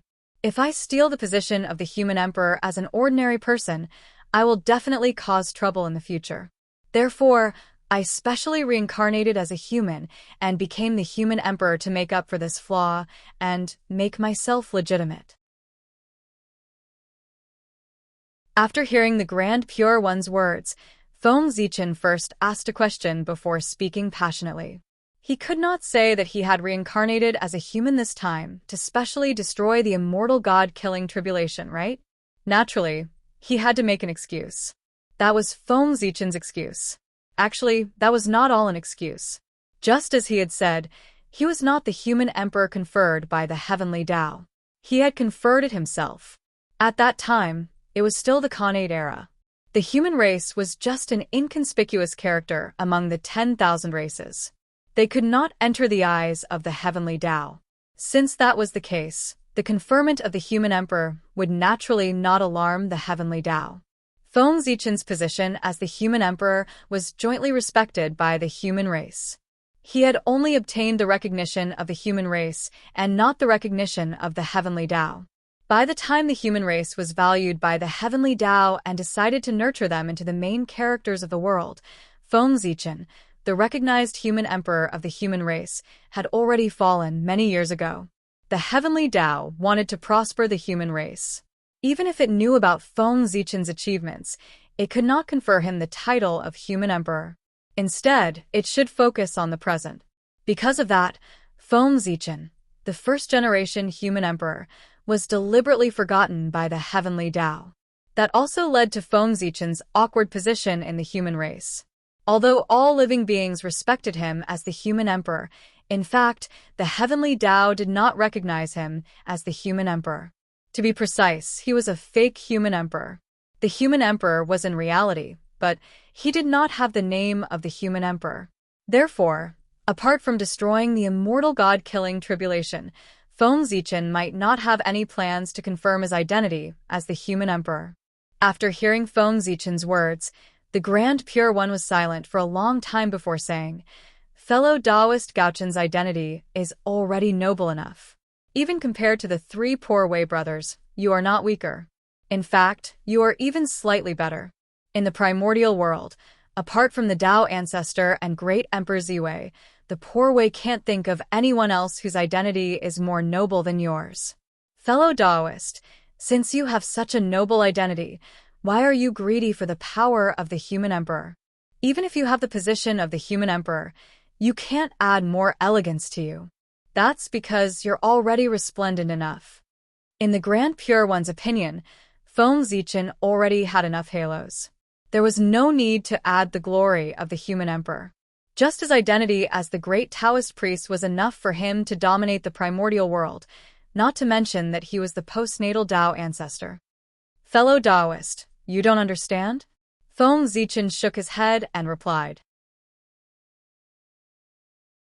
The Grand Pure One was not human. How could he understand the attraction of the word human emperor to the human race? To Feng Zichen, becoming the human emperor was like becoming a saint to the Grand Pure One back then. That was his lifelong pursuit. Fellow Taoist, the poor Wei really doesn't understand. However, I can't ignore the fact that you want to become the human emperor. Knowing that Feng Zichen had already made up his mind, the Grand Pure One changed his calm attitude and said domineeringly, "Interfere. Fellow Taoist, you want to interfere in the matter of the change of the emperor of our race. Don't you think you're overreaching? Could it be that you think that you have really become the master of the human Tao after establishing in school and can interfere with the internal matters of our race? Interfere? Don't joke. Even the heavenly Tao doesn't dare to be alone. What right do you have to stop me from becoming the human emperor?" Upon hearing the Grand Pure One's words, Feng Zichen laughed out loud, as if he had heard a joke. As he had said, he was the great Taoist priest. If he wanted to become the human emperor, even the heavenly Tao could not stop him, let alone the Grand Pure One. It was heaven-defying for others to become the human emperor. If Feng Zichen became the human emperor, he would be following the heavens. The heavenly Tao would naturally change the situation for him. That was how arrogant the true Pangde clan was. Fellow Taoist Gaochen, if you don't believe me, you can try it in the future. As if he was not affected by Feng Zichen's words, the Grand Pure One continued to speak calmly. No matter how good Feng Zichen's reason was, he would definitely block his path to becoming the human emperor. It was because Feng Zichen was blocking his path. If Feng Zichen really became the human emperor and controlled the human race for 1,000,000 years, would he still be able to transcend the immortal god tribulation? Moreover, it was enough for the human race to have the 3 sovereigns and 5 emperors. There should not be another human emperor. Otherwise, the destiny of the human race would definitely increase further. That might cause the human race to completely escape the control of the saints. However, how could the saints allow such a thing to happen? Therefore, if Feng Zichen wanted to become the human emperor, he would definitely face the full obstruction of the saints. It was not only for the smooth unfolding of the immortal god tribulation, but also for them to better control the destiny of the human race. This battle was unavoidable. This battle was different from the small fight when Yu the Great was conferred the emperor. In order to stop Feng Zichen, the saints did not hold back. After all, he was in existence on the same level as them. For that, the scale of this battle would definitely be shockingly huge, far beyond the imagination of the world. Oh, then let's wait and see. Narrowing his eyes slightly, Feng Zichen looked at the Grand Pure One and said. He knew that the Grand Pure One was serious. Otherwise, with his temperament, he would never say such threatening words. Fellow Taoist Gaochen has returned. I believe that all of you have many private matters to discuss. Since that's the case, Poor Wei and the others won't disturb you any longer. Farewell." Without saying much, the Grand Pure One chose to leave. At this moment, it was useless to say anything more. In the end, they could only rely on their own means to speak. "Your Majesty, is it really okay to become enemies with the 5 saints?" After the 5 saints left, Fushi asked worriedly. "It's fine. Who said that we're going to become enemies with the 5 saints? How do you know that none of the 5 saints are on our side?" Facing Fushi's doubts, Feng Zichen smiled mysteriously and said. However, not only did his words not clear the doubts of the 3 sovereigns and 5 emperors, but they also made them even more confused. What? From what His Majesty said, could it be that one of the 5 saints is on his side? But how is that possible? His Majesty instigated the saints to stand on the side of the human race. It's really impossible. For a moment, everyone fell into deep confusion. On the other hand, after the initial confusion, Fushi seemed to have suddenly figured something out. He glanced in the direction of the East Sea and revealed a relieved smile.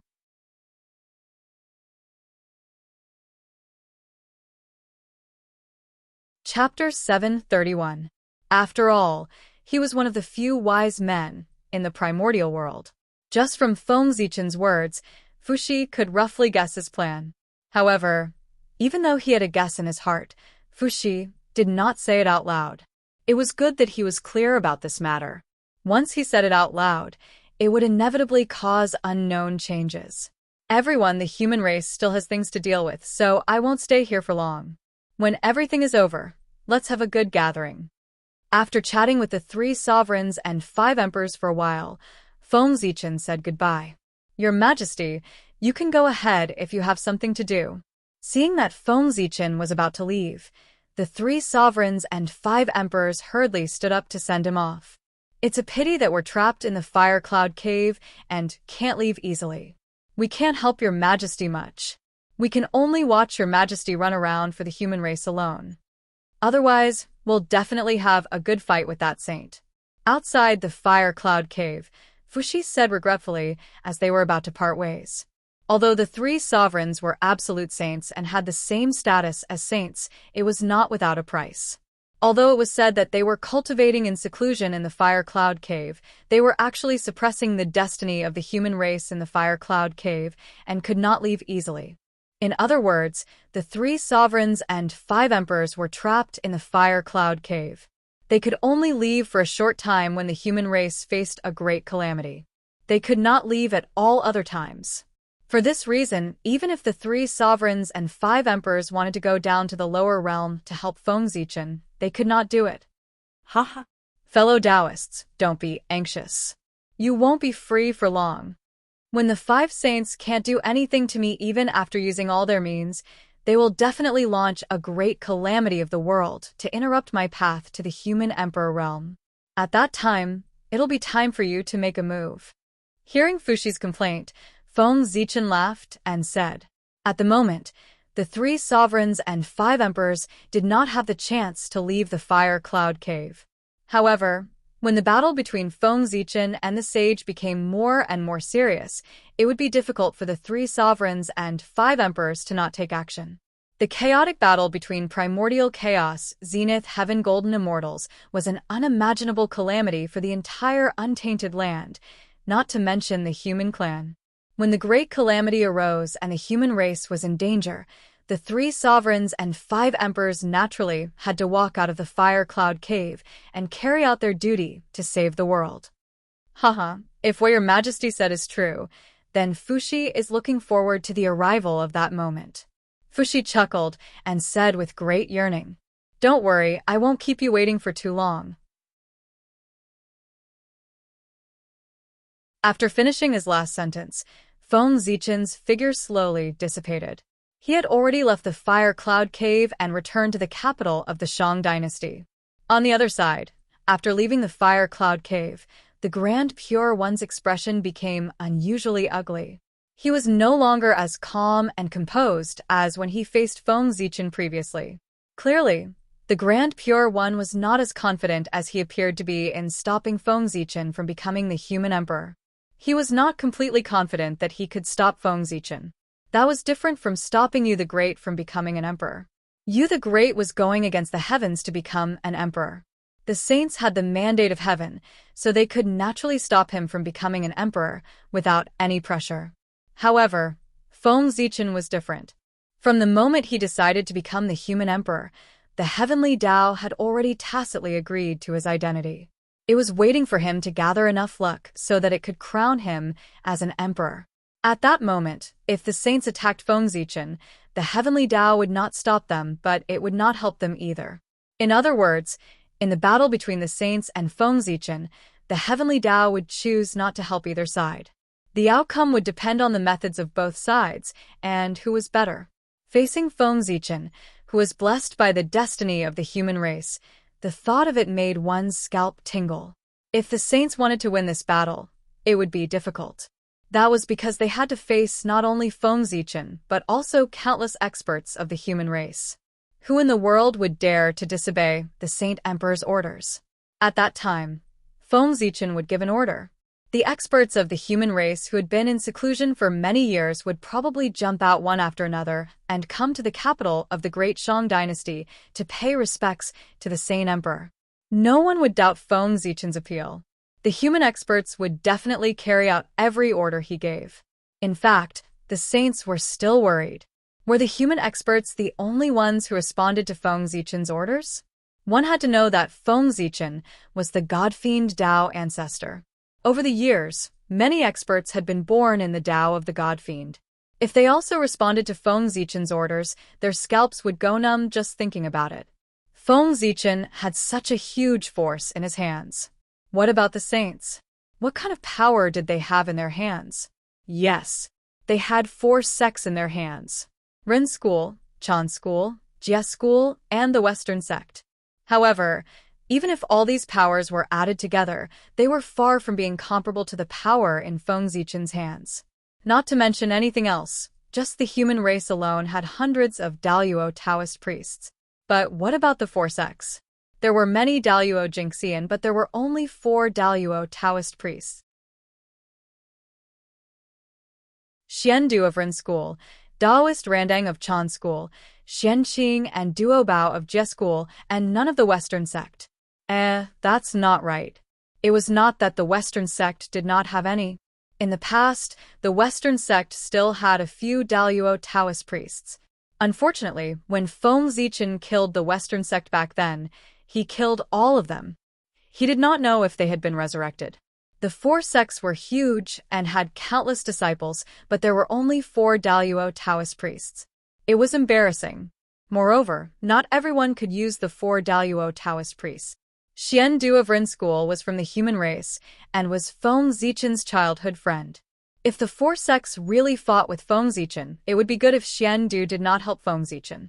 It was obviously impossible to expect him to stand on the same side as the 4 sects and deal with the human race together. As for Xianqing of Jie School, he was already best friends with Feng Zichen before he became the disciple of the Grand Master of Heaven. It was obviously unrealistic to expect him to be enemies with Feng Zichen. In this way, the 4 sects could only produce 2 Daluo Taoist priests. Compared to the hundreds of Daluo Taoist priests of the human race, it was not enough. For the first time, the saints felt a huge pressure and an indescribable sense of powerlessness. In the past, they were a little too dependent on their own strength. They felt that as long as they were strong enough, they could sweep everything away. This method was not wrong, but it might not be completely right. Just like now, after being unable to crush Feng Zichen in terms of strength, the 5 saints began to look elsewhere. However, they suddenly realized that compared to other things, they could not compare to Feng Zichen. In terms of the power they controlled, they were too far behind Feng Zichen, so much so that they were a little helpless. Everyone, what should we do? On Mount Kunlun, the heavenly lord of primordial beginning frowned and asked the 4 saints in front of him. Sai, the Gaochen is powerful. With the power of the Poor Wei and the others, unless they take action personally, it's really difficult to contend with them. Saint Jieyin sighed and said helplessly. Just as he said, Under the circumstances that the saints did not take action, with the power that Feng Zichen had now, unless the ancient demon race reappeared, no force in the primordial world could contend with him. Even the heavenly court could not. As for the witch race, it was already good enough that they did not help Feng Zichen to fight them. They could forget about standing on their side. Wait, the demon race? Thinking of the demon race, a bold idea suddenly appeared in Saint Jia Yin's mind. If he remembered correctly, there should be an irreconcilable blood feud between the demon race and the human race. If. Only if. What would happen if the demon race dealt with the human race? The current demon race was indeed no match for the human race, but what if the ancient demon race revived? Could the human race really withstand the counterattack of the ancient demon race and continue to dominate the primordial world? The more Saint Jia Yin thought about it, the more ridiculous it became. Soon, he thought of the decisive battle between the human race and the ancient demon race, reenacting the grand battle between the witch race and the demon race in the past, turning the entire primordial world into ruins. But immediately, Saint Jia Yin put away all his thoughts. This idea was too crazy. He was just thinking about it. It was impossible for him to really take action. After all, the matter of the ancient demon race involved too many people. If Saint Jia Yin really revived them, it would not only involve the human race. There were other forces. For example, the Kun Peng of the North Sea, the current heavenly court, and the Western sect. Saint Jia Yin had not forgotten that in terms of hatred, the ancient demon race's hatred for the Western sect was far above that of the human race, second only to the witch race. Reviving the ancient demon race was helping the enemy. However, since the ancient demon race could not be revived, the remaining demon race forces could be used. With the current strength of the demon race, it was impossible for them to overthrow the human race, but they could still cause trouble for the human race. In addition, when things were really impossible, it was not impossible to revive some of the ancient demon race's experts. With an idea in mind, Saint Jia Yin was about to speak. But at this moment, he heard the Grand Master of Heaven shouting at the side, "What are you talking about? You're just scheming." In Poor Wei's opinion, we should join forces and directly set up a large array in the primordial world to seal the world, so that the existences above the Daluo Taoist priests can't make a move. Then, we'll each send our disciples to the capital of the Great Shang Dynasty. If we can overthrow the rule of the Great Shang Dynasty, that would be the best. If not, the dead disciples will be enough to fill the god role and complete the immortal god-killing tribulation. In that case, when the tribulation is over, we'll directly kill our way to the capital of the Great Shang Dynasty in the name of avenging our disciples and oust Gaochen from the throne. In that case, won't everything be solved? Hearing this, the other four saints all had stunned expressions on their faces. They were really shocked. How did the Grand Master of Heaven come up with this plan? He's not here to cause trouble, right? How many humans are there? How many people are there in the four sects? And they're attacking the capital of the Great Shang Dynasty? The disciples of the four sects would probably drown to death with just a mouthful of saliva from each human. If they really followed the Grand Master of Heaven's plan, the disciples of the four sects would probably die as many as they sent.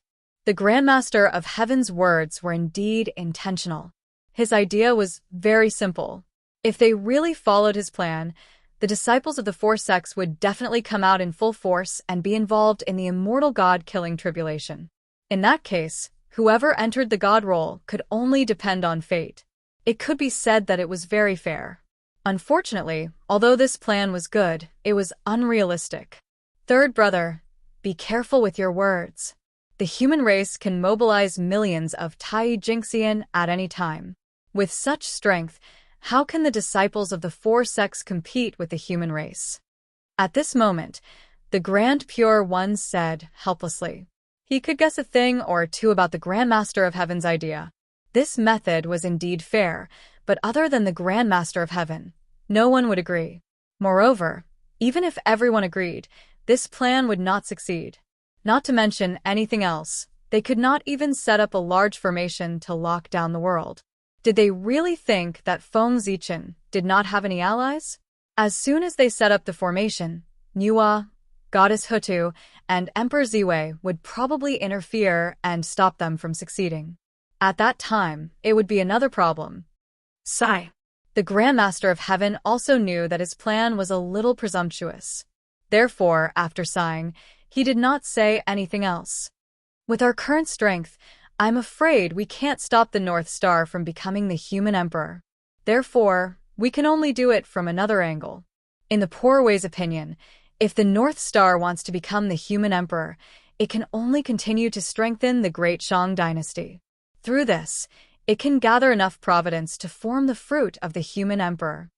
In that case, we can start from this aspect and secretly destroy the foundation of the Great Shang dynasty so that the North Star will not be able to gather enough providence. Over time, under the backlash of the dragon Qi of the People Path, he will have no choice but to abdicate. After thinking for a while, the scheming Taoist Kundi came up with a solution. That makes sense. Hearing this, everyone came to a realization. Previously, they had all made a mistake. They thought that if they wanted to stop Feng Zichen from becoming the human emperor, they had to deal with him. However, that was not the case. The Great Shang dynasty was Feng Zichen's foundation. As long as they destroyed the Great Shang dynasty's foundation, they would be able to stop him from becoming the human emperor even if they did not attack Feng Zichen. Thinking about it this way, things were much simpler. They could not do anything to Feng Zichen, but what could they do to the Great Shang dynasty? The Great Shang dynasty's territory was vast, and there were countless living beings. No matter how capable Feng Zichen was, it was impossible for him to take care of everything. There would always be places that he could not take care of. And this was an opportunity for everyone. Using a single point to break the surface, the Great Shang dynasty would definitely perish.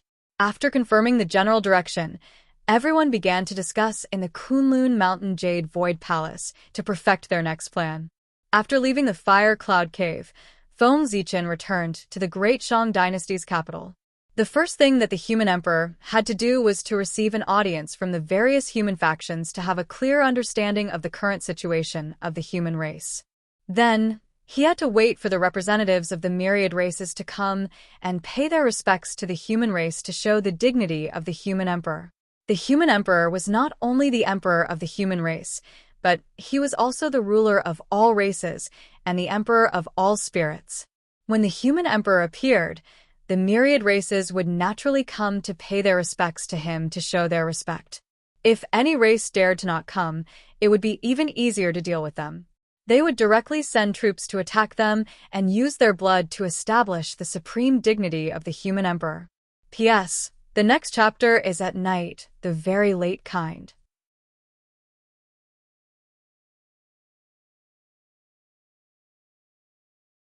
Chapter 732.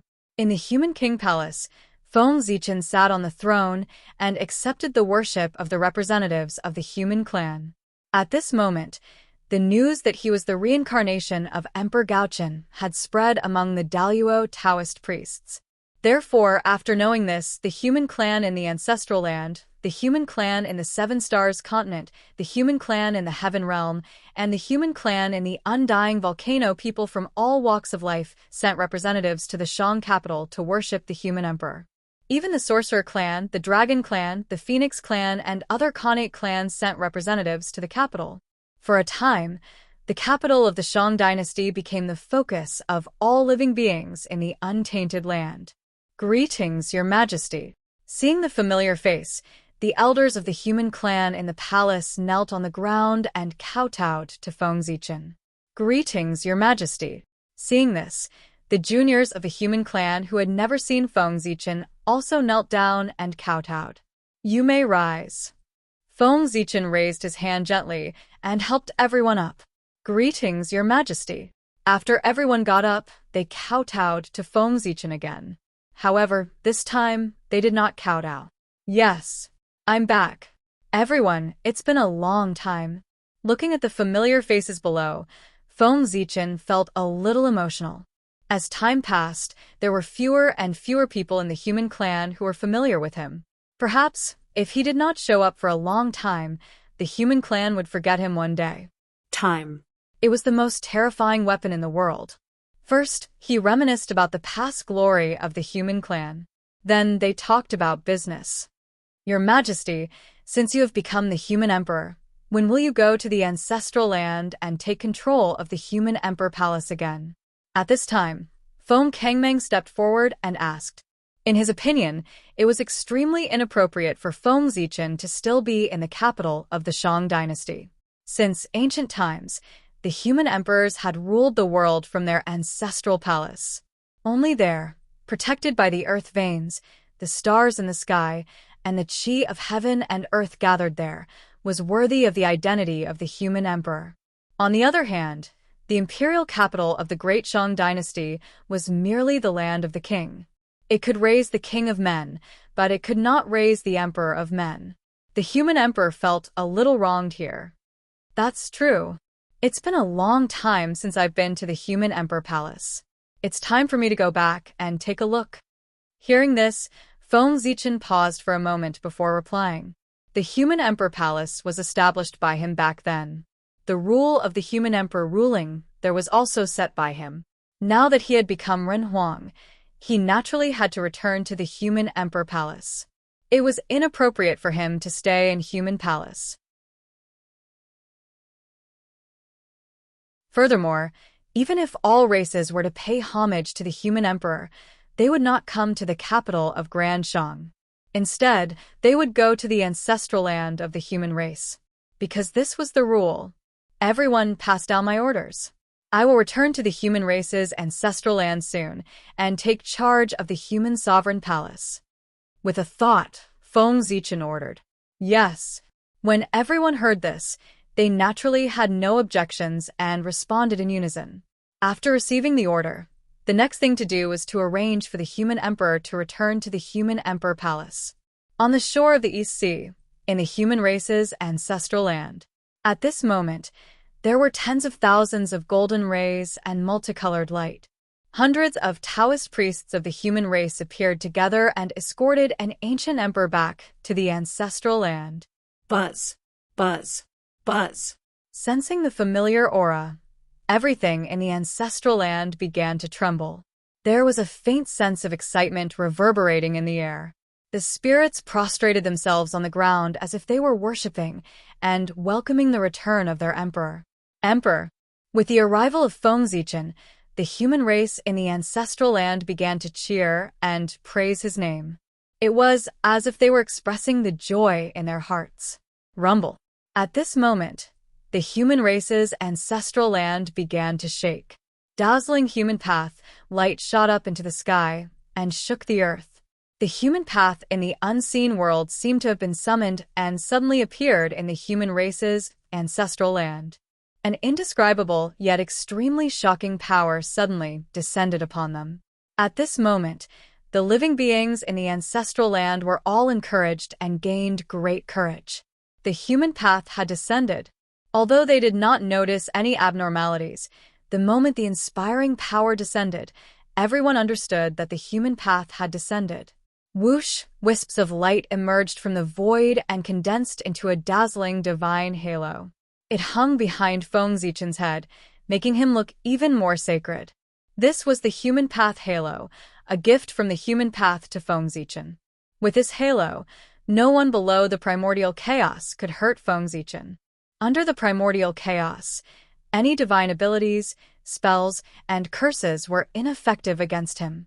In other words, only the power of the primordial chaos could break the protection of the human path halo and hurt Feng Zichen. With the human path halo, Feng Zichen was in an invincible position. Damn it! Why does the human path love him so much and give him such a divine ability? The arrival of the human path was such a big matter, so of course, it could not be hidden from the saints' perception. Therefore, they immediately looked over. Then, they saw a scene that made them envious. The human path had given Feng Zichen the human path halo. With the saint's eyesight, it was not difficult to see the creator of the human path halo. This was an extremely powerful defensive divine ability that could be immune to all attacks below the primordial chaos. Even if it could not completely block a primordial chaos divine ability, it could weaken it by 20 to 30%. How could such a divine ability not be enviable? At the same time, this also intensified the saint's determination to oust Feng Zichen. He had not completely become the human emperor yet, but he already had such a phenomenon. If he completely condensed the human emperor Dao fruit, what would his phenomenon be like? Even the saints would have to retreat when they saw him. Human Emperor Palace. Since Yu the Great, no one had entered the Human Emperor Palace. At this moment, it finally welcomed its new master, who was also its original master, Feng Zichen. On this day, on the first day of the first year of the Zichen Saint Emperor calendar, the human race's Saint Emperor Feng Zichen entered the Human Emperor Palace and began his career of ruling the human race again. It was also on this day that the human race entered a new era. The human emperor was in power. The myriad races that were still in the primordial world hurriedly prepared a big gift. The patriarch personally led the team to the human race's ancestral land to pay respects to the human emperor. As for some of the more ancient Khanate races, after learning that Feng Zichen had returned, their patriarchs rushed back from the heaven realm and personally went to the human race's ancestral land to attend the human emperor ceremony.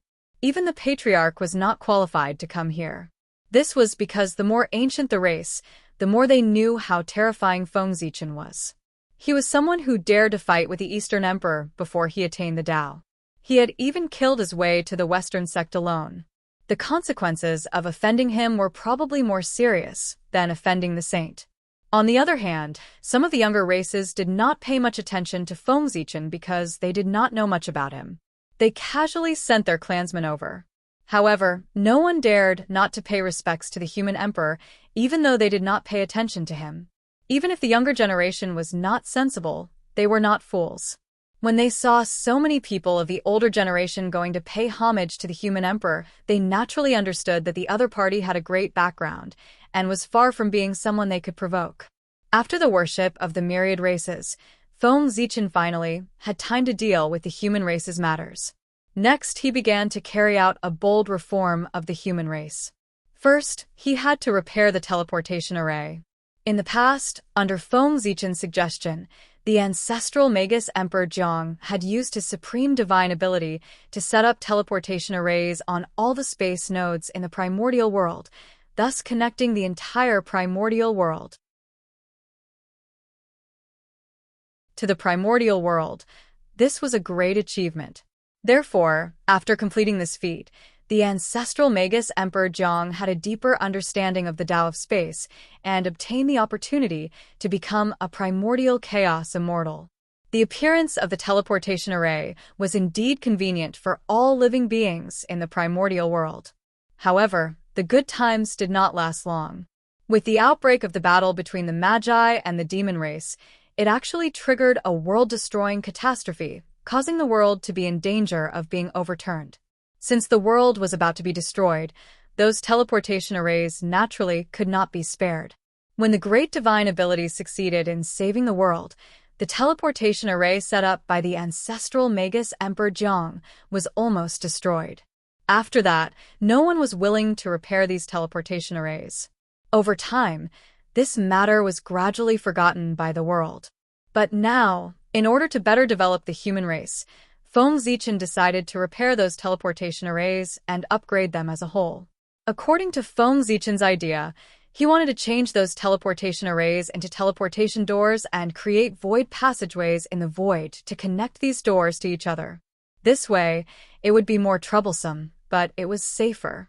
With a stable spatial passageway, it would undoubtedly be much safer to carry out spatial teleportation.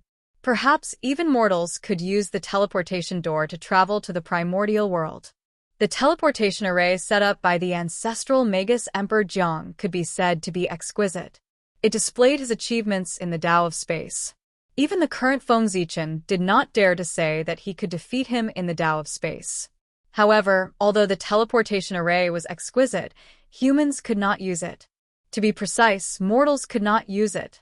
When Dijiang set up the teleportation array, there were no mortals in the primordial world. The weakest ones were in the postnatal realm. For this reason, when ancestral Magus Emperor Jiang set up the teleportation array, he did not consider the feelings of mortals at all. In fact, he had never even considered the feelings of an acquired realm creature. The thinking habits of Khanate godfiends were all from the Khanate realm. As for those below the Khanate realm, was there such a weak living being in the primordial world? No, that's not right. Could such a weak person be called a living being? These words seemed funny, but they were a true portrayal of that era. Ancestral Magus Emperor Jiang could ignore mortals, but Feng Zichen could not. This was because most of his people were mortals. Therefore, the plan to build a teleportation door and a spatial passageway had to be put on the agenda. Moreover, in order to increase safety and practicality, Feng Zichen also decided to build some spaceships to carry passengers. How should he put it? The so-called spatial door was similar to the airport in Feng Zichen's later life. The spaceship was equivalent to the plane in the later life. The void passageway was the later life's waterway. Its operation mode was exactly the same. However, one was a technological version and the other was a Xianxia version. Building a complete transportation system in the entire human territory was a huge project, and it involved a lot of knowledge. With the power of the human race, it was definitely possible to complete it, but it would take a lot of time. Therefore, Feng Zichen decided to ask for external help. As the saying goes, there was a hierarchy of knowledge, and there was a specialization in the field. Professional matters had to be left to the professionals. That disciple of the Jie school became Feng Zichen's best choice. Firstly, the Jie school was most famous for array formations. Its famous disciples were all array formation experts. Secondly, the disciples of the Jie school were professionals in building teleportation arrays. They had enough experience. One had to know that the plan of the teleportation array was originally proposed by Xianqing. The first teleportation array was also created by him. In order to adjust the teleportation array, Xianqing had asked the disciples of the Jie school for help. Under the influence of their ears and eyes, the disciples of the Jie school naturally had a full understanding of teleportation arrays. The first teleportation network in the primordial world, the teleportation array that covered the entire East Sea, was built by the disciples of the Jie school. He believed that with this experience, it would not be difficult for the disciples of the Jie school to build a teleportation door system for the human race. Of course, the purpose of Feng Zichen asking the disciples of the Jie school to help was not as simple as building a teleportation door. This was just an excuse. An excuse that could allow the human race to be related to the Jie school. In Feng Zichen's mind, there were many ideas from the future waiting to be realized. For example, Xianxia cars, telephones, networks, and so on, they all needed the support of array formations. And these could not be done without the help of the disciples of the Jie school. In Feng Zichen's eyes, the disciples of the Jie school were all talents like engineers who could complete his thoughts. As long as the disciples of the Jie school built a teleportation door for the human race, they would be related to the human race. After that, when Feng Zichen asked them for help again, the loyal disciples of the Jie school could not refuse. Over time, when the disciples of the Jie school created all the strange ideas in Feng Zichen's mind, they would be inseparable from the human race. Think about it. The results of the disciples of the Jie school had integrated into all aspects of the human race and become an indispensable part of it. At this time, who would believe that the Jie school had nothing to do with the human race? That was not the way to fool people. When that time came, the Jie school and the human race would be one. As for the Grand Master of Heaven, no matter how unwilling he was, he had to stand on the same side as Feng Zichen for the sake of the disciples of the Jie school. Feng Zichen was indirectly kidnapping the Grand Master of Heaven by kidnapping the disciples of the Jie school, so that he had no choice but to stand on his side. In the Fire Cloud Cave, Feng Zichen had once said that there was one of his people among the 5 saints. The reason why Fuxi looked at the East Sea was that he had guessed Feng Zichen's plan. The Jie school was in the East Sea. With an idea in mind, Feng Zichen immediately took action. He asked Feng Kingming to bring his letter to the East Sea to seek help from Xianqing. If he went directly to the Jie school, there was a high chance that Duo Bao would reject him. However, if he found Xianqing first, Feng Kingming would definitely succeed. Although Xianqing was no longer in the Jie school, his influence in the Jie school had not weakened at all. With his help, there was no reason for the Jie school to refuse.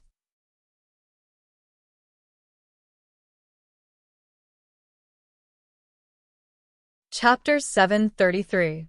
Now that the Grandmaster of Heaven was not in Jie school, Xianqing could be in charge of half of Jie school.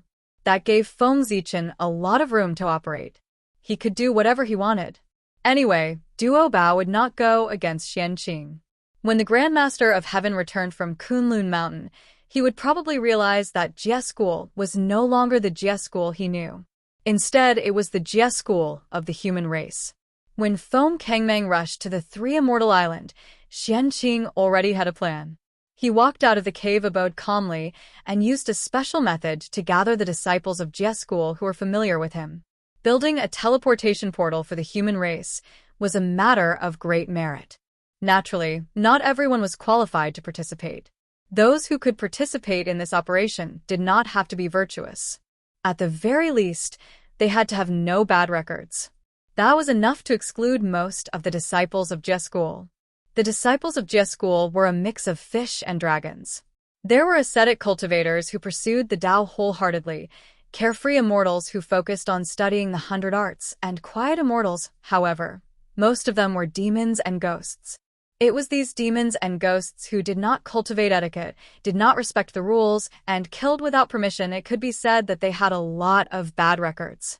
Not only did they cause Jie school to be in a mess, but they also had negative karma. More than 80% of the reason why Jie school had a bad reputation in the primordial world was because of them. All the disciples of Jie school were on the god roll. None of them were innocent. In fact, more than half of them were not qualified to be on the god roll.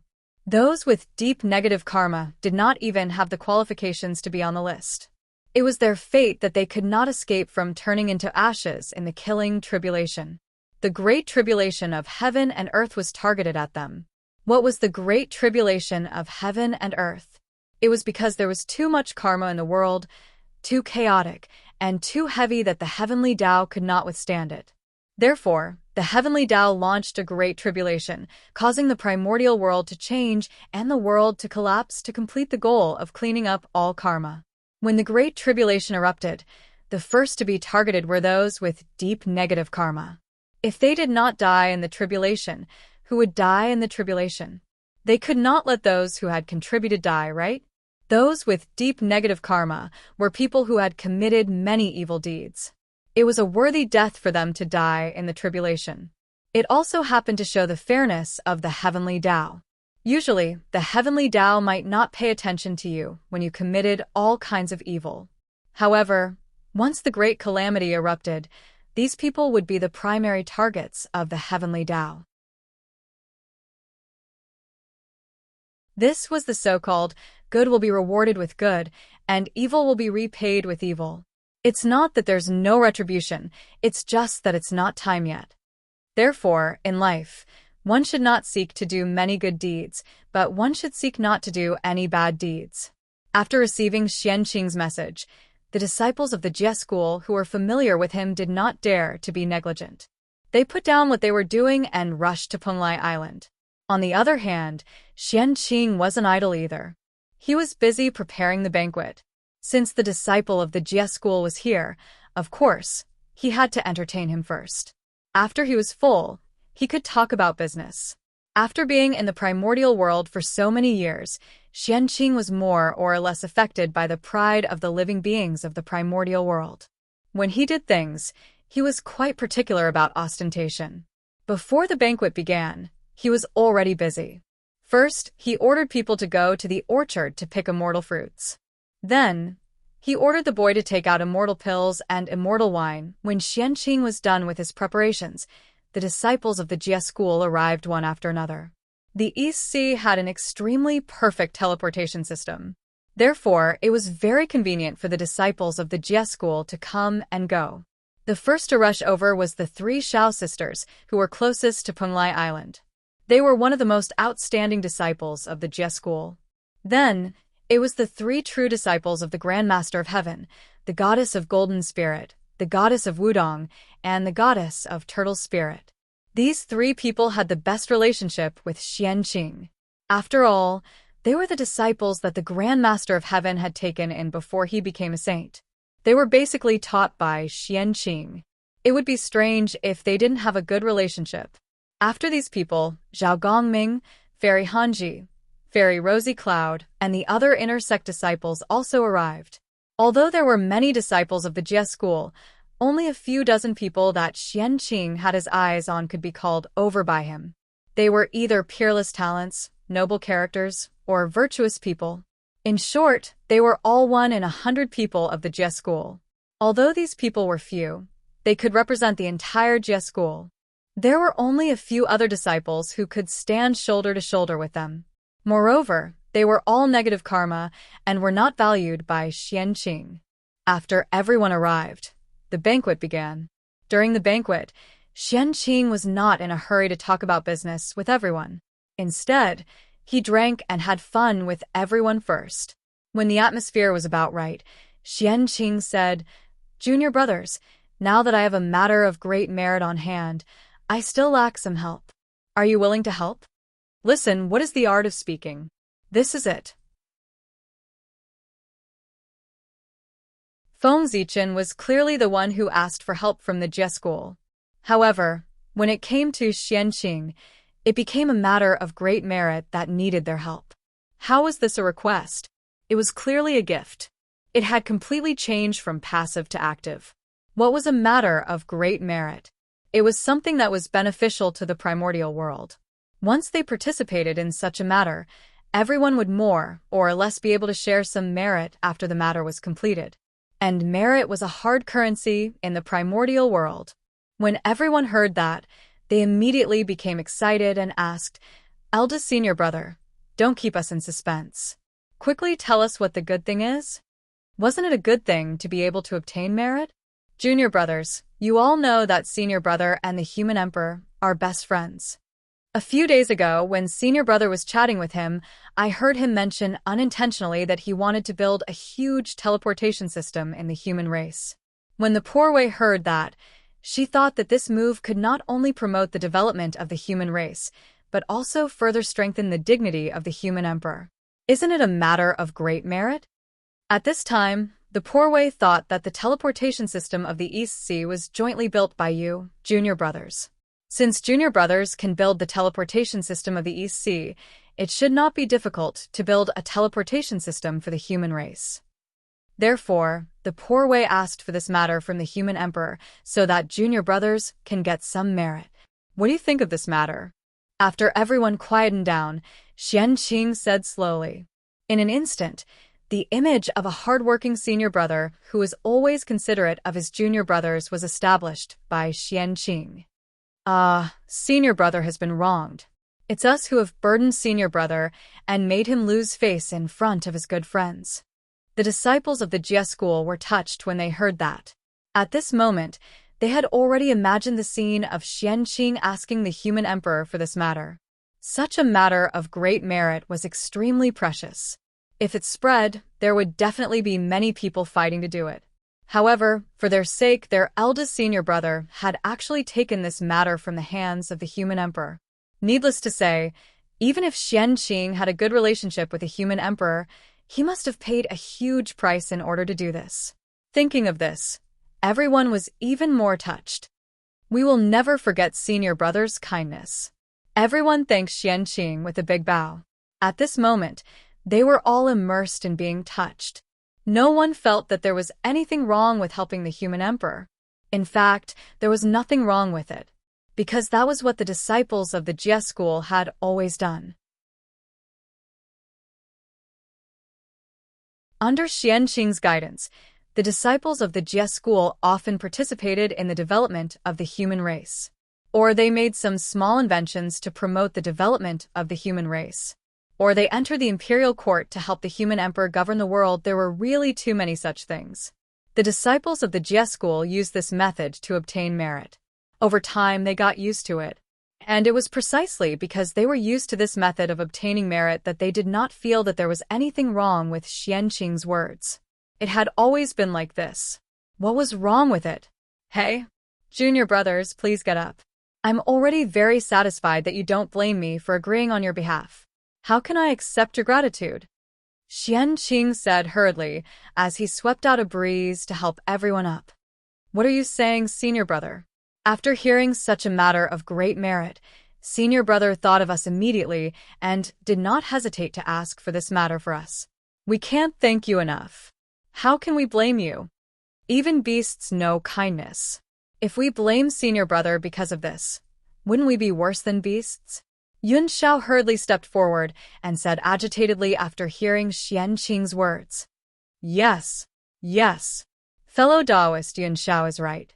If poor Wei and the rest blame senior brother because of this, wouldn't they be worse than beasts? Behind Yun Xiao, the disciples of the Jie school also chimed in. Haha, junior sister, don't be agitated. It's good that you don't blame me. Xianqing hurriedly comforted everyone when he saw how agitated they were. After a while, when everyone quietened down, Xianqing continued, Since all of you have no objections, I'll call the messenger of the human race over and ask him to bring you to the ancestral land of the human race to discuss this matter with the human emperor. As he spoke, Xianqing looked at everyone and waited for their reply. We'll do as senior brother says. Everyone nodded and replied. No one would refuse anything that had to do with merit, not to mention building a teleportation system for the human race. They had no reason to reject it all. After the ancient times, merit had become more and more difficult to obtain. All right. Xianqing nodded and instructed the boy to call Feng Kangmeng over to get to know everyone. Greetings, fellow Taoists. In the hall, Feng Kangmeng greeted them in a manner that was neither servile nor overbearing. Greetings, fellow Taoists. Seeing this, the disciples of the Jie school greeted him one by one. In front of Feng Kangmeng, the disciples of the Jie school did not dare to be arrogant. Although they were disciples of the sages, the other party was the Daluo Taoist priests, who was far more powerful than them. If not for their status as disciples of the sages, they would not even have the right to speak to someone like Feng Kangmeng, let alone treat him as an equal. At this point, one had to say that those Khanate divine demons were really unlucky to have become disciples of the sages. Not only did they not reap much benefits, but they also delayed their cultivation. They were almost crippled. After getting to know each other, Xianqing asked Feng Kangmeng to lead the disciples to the ancestral land of the human race to discuss the details of building a teleportation system. Junior brother, since you're here, why don't you show yourself? Could it be that senior brother needs to personally invite you out? Not long after the crowd left, Xianqing suddenly shouted to the empty hall. Then, the space in the center of the hall began to twist and distort. An otherworldly figure gradually materialized from the void and materialized. Greetings, senior brother. After the Taoist appeared, he bowed respectfully to Xianqing. From what the Taoist said, the person who came was Duo Bao, the only Daluo Taoist priests of the Jie school. This time, although Xianqing invited all his junior brothers to come here for a discussion, Duo Bao was not among them. Duo Bao was already the Daluo Taoist priests, and the merit was not very useful to him. Moreover, he was not as gullible as the other disciples. Therefore, Xianqing did not invite him this time. Unexpectedly, although Xianqing did not invite Duo Bao came uninvited. Xianqing invited so many people to the gathering. As the eldest disciple of the Jie school and the acting sect master, if Duo Bao did not notice, he would be neglecting his duty. Junior brother, what are you doing sneaking here? Xianqing waved his hand and asked Duo Bao to find a seat to sit down. It's not what I'm doing, but what are you doing, senior brother? Duo Bao did not sit down. He just stood there and asked Xianqing in confusion. Oh, junior brother, what do you mean? Xianqing had a headache facing Duo Bao's question. He pretended to be puzzled and asked, Senior brother, you understand. You know that the human emperor is not on good terms with master and uncle masters. They are hostile to each other, but you still want to let junior brothers get involved in the affairs of the human race. What are you trying to do? Do you still have Master and Uncle Masters in your eyes? Duobao asked loudly when he saw Xianqing pretending to be stupid. What does the poor Wei want to do? Of course, it's to save the lives of junior brothers. Xianqing was unhappy with Duobao's behavior, but he still suppressed his anger and explained to him. Save lives? Duobao was puzzled when he heard that. The immortal god-killing tribulation has descended. Other than the two of us, all the disciples of Jie School are in danger of dying. For this, I asked my junior brothers and sisters to go to the human race to seek merit so that they can have a chance of survival in the killing tribulation. Is there anything wrong with that? Although Xianqing had the intention of using his junior brothers, his starting point was indeed for their own good. After all, having merit or not was completely different in the killing tribulation. Those with merit could turn misfortune into luck and misfortune into luck. They could survive the killing tribulation without any danger. Those without merit could only rely on fate. But how are you going to explain to Master? Now, Master and Uncle Masters are thinking of ways to stop the human emperor from taking another step forward. But senior brother, not only are you not helping, but you are also helping the human emperor to strengthen his rule over the human race. If senior brother is like this, what should Master do? After hesitating for a while, Duobao still said. Xianqing's actions were indeed helping those disciples, but at the same time, he also made it difficult for the Grand Master of Heaven. P.S. Don't panic. There's still one more update. I'll write it even if I don't sleep. I'm a little excited today. I can't write well.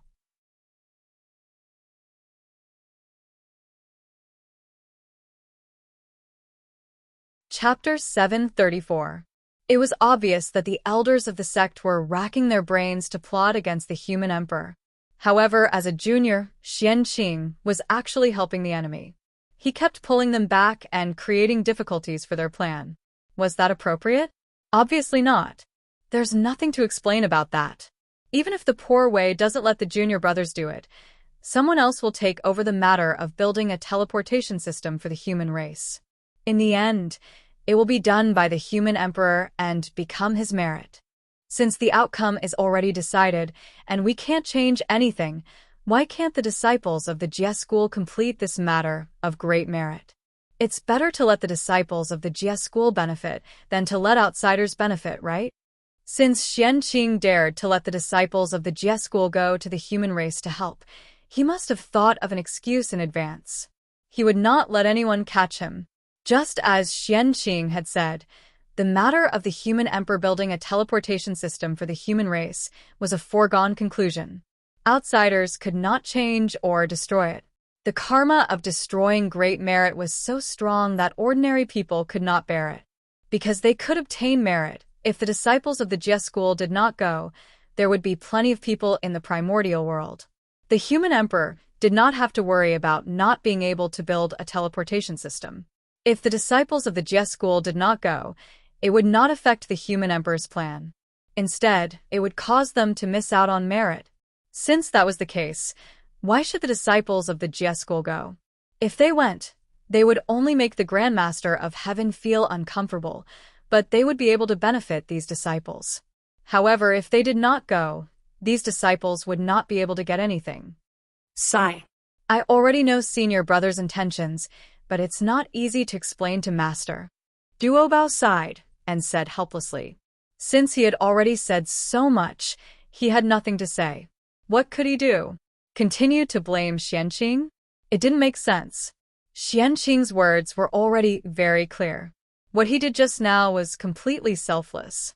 He was thinking for his junior brothers and sisters. It was really impossible to blame him. Junior brother, don't worry. If Master blames me, I will bear it alone. I won't implicate those junior brothers and sisters. Compared to the safety of those junior brothers and sisters, so what if the poor Wei is punished by Master? Either way, the poor Wei won't die. However, if those junior brothers and sisters die in the tribulation, they will truly die. Seeing how worried Duobao was, Xianqing comforted him instead. He was not afraid of being punished by the sect leader of Tongtian. If the sect leader of Tongtian punished him because of this, wouldn't his disciple's heart turn cold? Therefore, even if the sect leader of Tongtian came back, there was a high chance that he would not punish him. In fact, he would even praise him. How could a master have the heart to punish a senior martial brother who loved his junior martial brothers so much? One had to know that this was the primordial world, not the future. The status of a direct disciple was not inferior to that of a biological son. In fact, it was even slightly higher.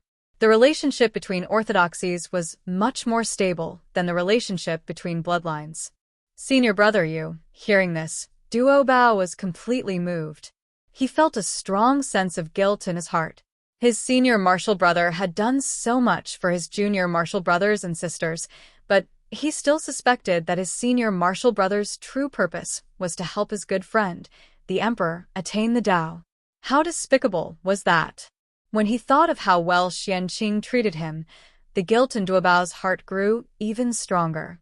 He bowed deeply to Xianqing and said sincerely, Duo Bao is here to thank senior martial brother on behalf of my junior martial brothers and sisters.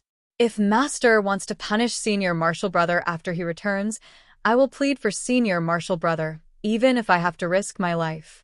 Duo Bao's bow could be said to be a display of his true feelings. His words came from the bottom of his heart. He was really moved by Xianqing's actions. Junior martial brother, please get up. There's no need for this between you and me, Xianqing said emotionally as he stepped forward to help Duo Bao up. At this moment, not to mention Duo Bao, even he was moved by himself. As the eldest senior martial brother of the Celestial Sect of Wonders, he was really too perfect. It could be said that he was worried about the future of his junior martial brothers and sisters. There was no other person like him in the entire primordial world. How could one not be moved by such a scene? That's not right. At this moment, Xianqing suddenly realized that as the eldest senior martial brother of the Celestial Sect of Wonders, he was not perfect enough. Since he was the eldest senior martial brother of the Celestial Sect of Wonders, he definitely could not only care about Jie School.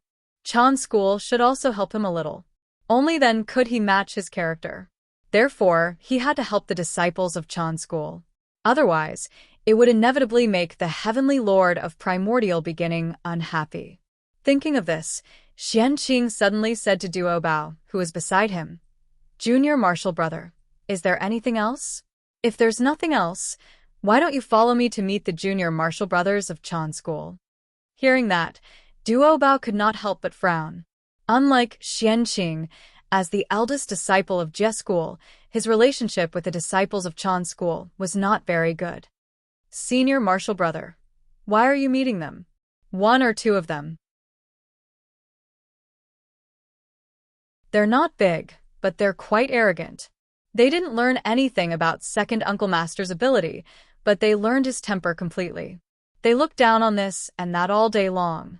They're very arrogant. In the end, senior martial brother, look.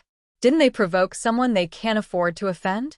Not only were they tortured to death, but they also triggered the immortal god-killing tribulation and implicated all the disciples of the Heaven Immortal Tao. Why are you meeting such people? You're making yourself angry for nothing. Speaking of the disciples of Chan School, Duo Bao was full of anger and complained to Xianqing. Junior martial brother, calm down. No matter how many mistakes they have, they're still our junior martial brothers. We can't treat them as enemies. As for why senior martial brother wants to see them, it's naturally to save them. The immortal god-killing tribulation has descended. The disciples of Jie School are not the only ones who have entered the tribulation. There's also the disciple of Chan School. Poor Wei, as a senior martial brother, since he has already arranged a way out for Jie School, he can't be biased.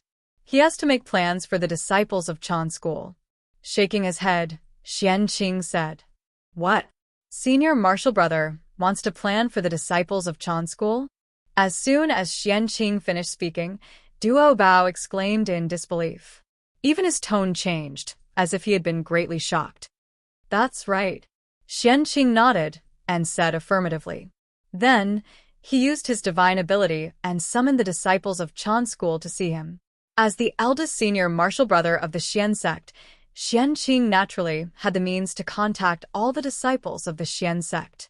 That was the privilege given to him by the Dao ancestor. This, Duo Bao frowned and was about to say something, but before he could speak, Xianqing glared at him fiercely. Seeing this, even if Duo Bao was dissatisfied, he did not dare to say anything. In just a few days, the disciples of Chan school came together and rushed to Penglai Immortal Island. Xianqing personally went out of the island to welcome them. When Duo Bao saw that, he naturally followed closely behind. However, as soon as they saw the people of Chan school, Xianqing and Duo Bao frowned. There was no other reason. The disciples of Chan school were not all here. 2 of them were not here. One of the 12 golden immortals of Chan school was missing. The great Taoist Master Numinous Treasure did not come. The unnamed disciples of the Heavenly Lord of Primordial Beginning were also missing one person. The old man of the South Pole did not come. Seeing this, the faces of the 2 people who had rushed over excitedly darkened. If not for Xianqing holding him back, Duo Bao would have scolded him. Greetings, eldest senior brother. Greetings, senior brother Duo Bao. The disciples of Chan school were also a little embarrassed. After greeting the 2 of them, they did not say anything else. Why aren't the great Taoist Master Ling Bao and the old man of the South Pole here? Xianqing asked Guangqingzi with a dark face. He was angry, but he did not even call him junior martial brother. He directly called him by his name. This eldest senior martial brother. The 2 junior martial brothers are seriously injured and can't go far. Please forgive us. Guangqingzi was still thinking about his junior martial brother, so he spoke up for them. However, before he could finish, he was stared at by Xianqing's cold gaze and could not continue. In the poor way's opinion, they just don't want to come. They don't take senior martial brothers seriously at all. What's serious injuries? How can they be injured on Mount Kunlun? At the side, Duo Bao shouted with a displeased expression. Hearing that, Xianqing's gaze became even colder, causing Guangqingzi to break out in cold sweat. Guangqingzi, tell me the truth. Why didn't they come? Don't lie to me. You should know what I'm capable of. Senior martial brother's pre-celestial divination was taught by senior martial uncle. Staring at Guangqingzi, Xianqing asked word by word. This, under Xianqing's gaze, Guangqingzi felt a lot of pressure. He did not know how to answer. He could not tell the truth. The great Taoist Master Numinous Treasure had always hated Xianqing because he was punished by the Heavenly Lord of Primordial Beginning back then. Therefore, he found an excuse not to come when Xianqing summoned him. As for the old man of the South Pole, after his identity as the Khanate Star God was abolished, he was a little depressed and could not raise his spirits about anything. Therefore, he did not come. The old man of the South Pole was fine, but the great Taoist Master Numinous Treasure was a little troublesome. If he told the truth, would Xianqing let him go? Junior martial brother South Pole's Dao heart was injured and has been in seclusion. As for junior martial brother Numinous Treasure, he is, at this point, Guangqingzi could not continue. However, even if he did not say it, Xianqing had calculated the reason why the great Taoist Master Numinous Treasure did not come. Humph! What a great Taoist Master Numinous Treasure! Poor Wei did not care about his disrespect to me. Instead, he hated Poor Wei. Such a narrow-minded person will have to go to the investiture of the gods. Furious, Xianqing wanted to kill him and send the great Taoist Master Numinous Treasure to the investiture of the gods. After all, he was the former celestial emperor. The moment Xianqing killed him, the heavenly Tao sensed it. One could see that the name of the great Taoist Master Numinous Treasure faintly appeared on the investiture of the gods. Xianqing's words determined the fate of the great Taoist Master Numinous Treasure.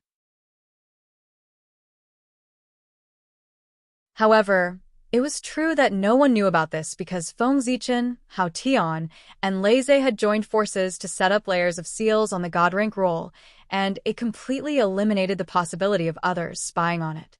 Even the saints could not. After that, Xianqing flicked his sleeves and returned to the main hall. Although everyone was shocked, they only thought that Xianqing said it out of anger and did not take it to heart. Seeing Xianqing leave, they immediately followed. The human emperor needs a group of blacksmiths to refine a large number of spaceships for him to carry mortals to travel in the Void Passage. This is also a matter of merit. If it is done, you can share some merit to protect yourself in the killing tribulation. In that case, are you willing to go? In the hall, Xianqing suppressed the anger in his heart and said to the disciples of the Chan sect. The primeval Lord of Heaven was good at blacksmithing, and so were his disciples. All of them were blacksmithing masters, especially Yin Zhongzi. If it were not for Feng Zichen, the title of the #1 forger in the primordial world would have fallen on his head. The spaceships refined by the disciples of the Chan sect would definitely meet all of Feng Zichen's requirements. Building a teleportation system for the human race was a merit. Refining a spaceship that matched it was also a merit. And this was the merit that Xianqing prepared for the disciples of the Chan sect. It was the most appropriate thing to leave the task of refining the spaceship to the disciples of the Chan sect. It just so happened that it could complement the disciples of the Jie sect. The two sects each had their own duties. The Jie sect specialized in setting up teleportation arrays, and the disciples of the Chan sect specialized in refining spaceships. They did not interfere with each other, and they could obtain merit. In this way, Xianqing also seemed to be impartial. It could be said that it was the best of both worlds. To be honest, Xianqing's plan was really perfect. If he really succeeded, not only would he help Feng Zichen solve the problem, but also the three pure ones would not be able to find fault with him. Because what Xianqing did was for the future of the disciples of the two sections. It really made the three pure ones unable to find a place to vent their anger. As the senior brother, he cherished his junior brother so much. It's fine if you don't reward him, but you still want to punish him. What kind of logic is that? After Xianqing finished speaking, the disciples of the Chan sect could not help but hesitate. It would be a lie to say that they were not tempted. After all, merit was the biggest life-saving talisman for them now. But if they accepted it, it would be difficult to explain to their master. You don't have to worry about second Uncle Master's attitude. Since senior brother mentioned this matter, he will naturally bear all the consequences. Seeing that they were hesitating, Xianqing knew what they were thinking, so he vouched for them. Xianqing had already said so, but the disciples of the Chan sect still did not make up their minds. The influence of Heavenly Lord Yuanshi on them was still too great. Think about it carefully. If you are willing to take this merit, go to the ancestral land of the human race within 100 years. If you are not willing, pretend that senior brother did not mention this matter. Okay, you can go back. With that, Xianqing waved his hand and asked them to leave. They could slowly make a decision after going back. Xianqing was not surprised by their attitude. To be more precise, everything was under his control. If the disciples of the Chan sect listened to him, like the disciples of the Jie sect, the three pure ones would not be separated. Xianqing was sure that even if he told the disciples of the Chan sect how to obtain merit, there would not be more than half of them who would go to the ancestral land of the human race.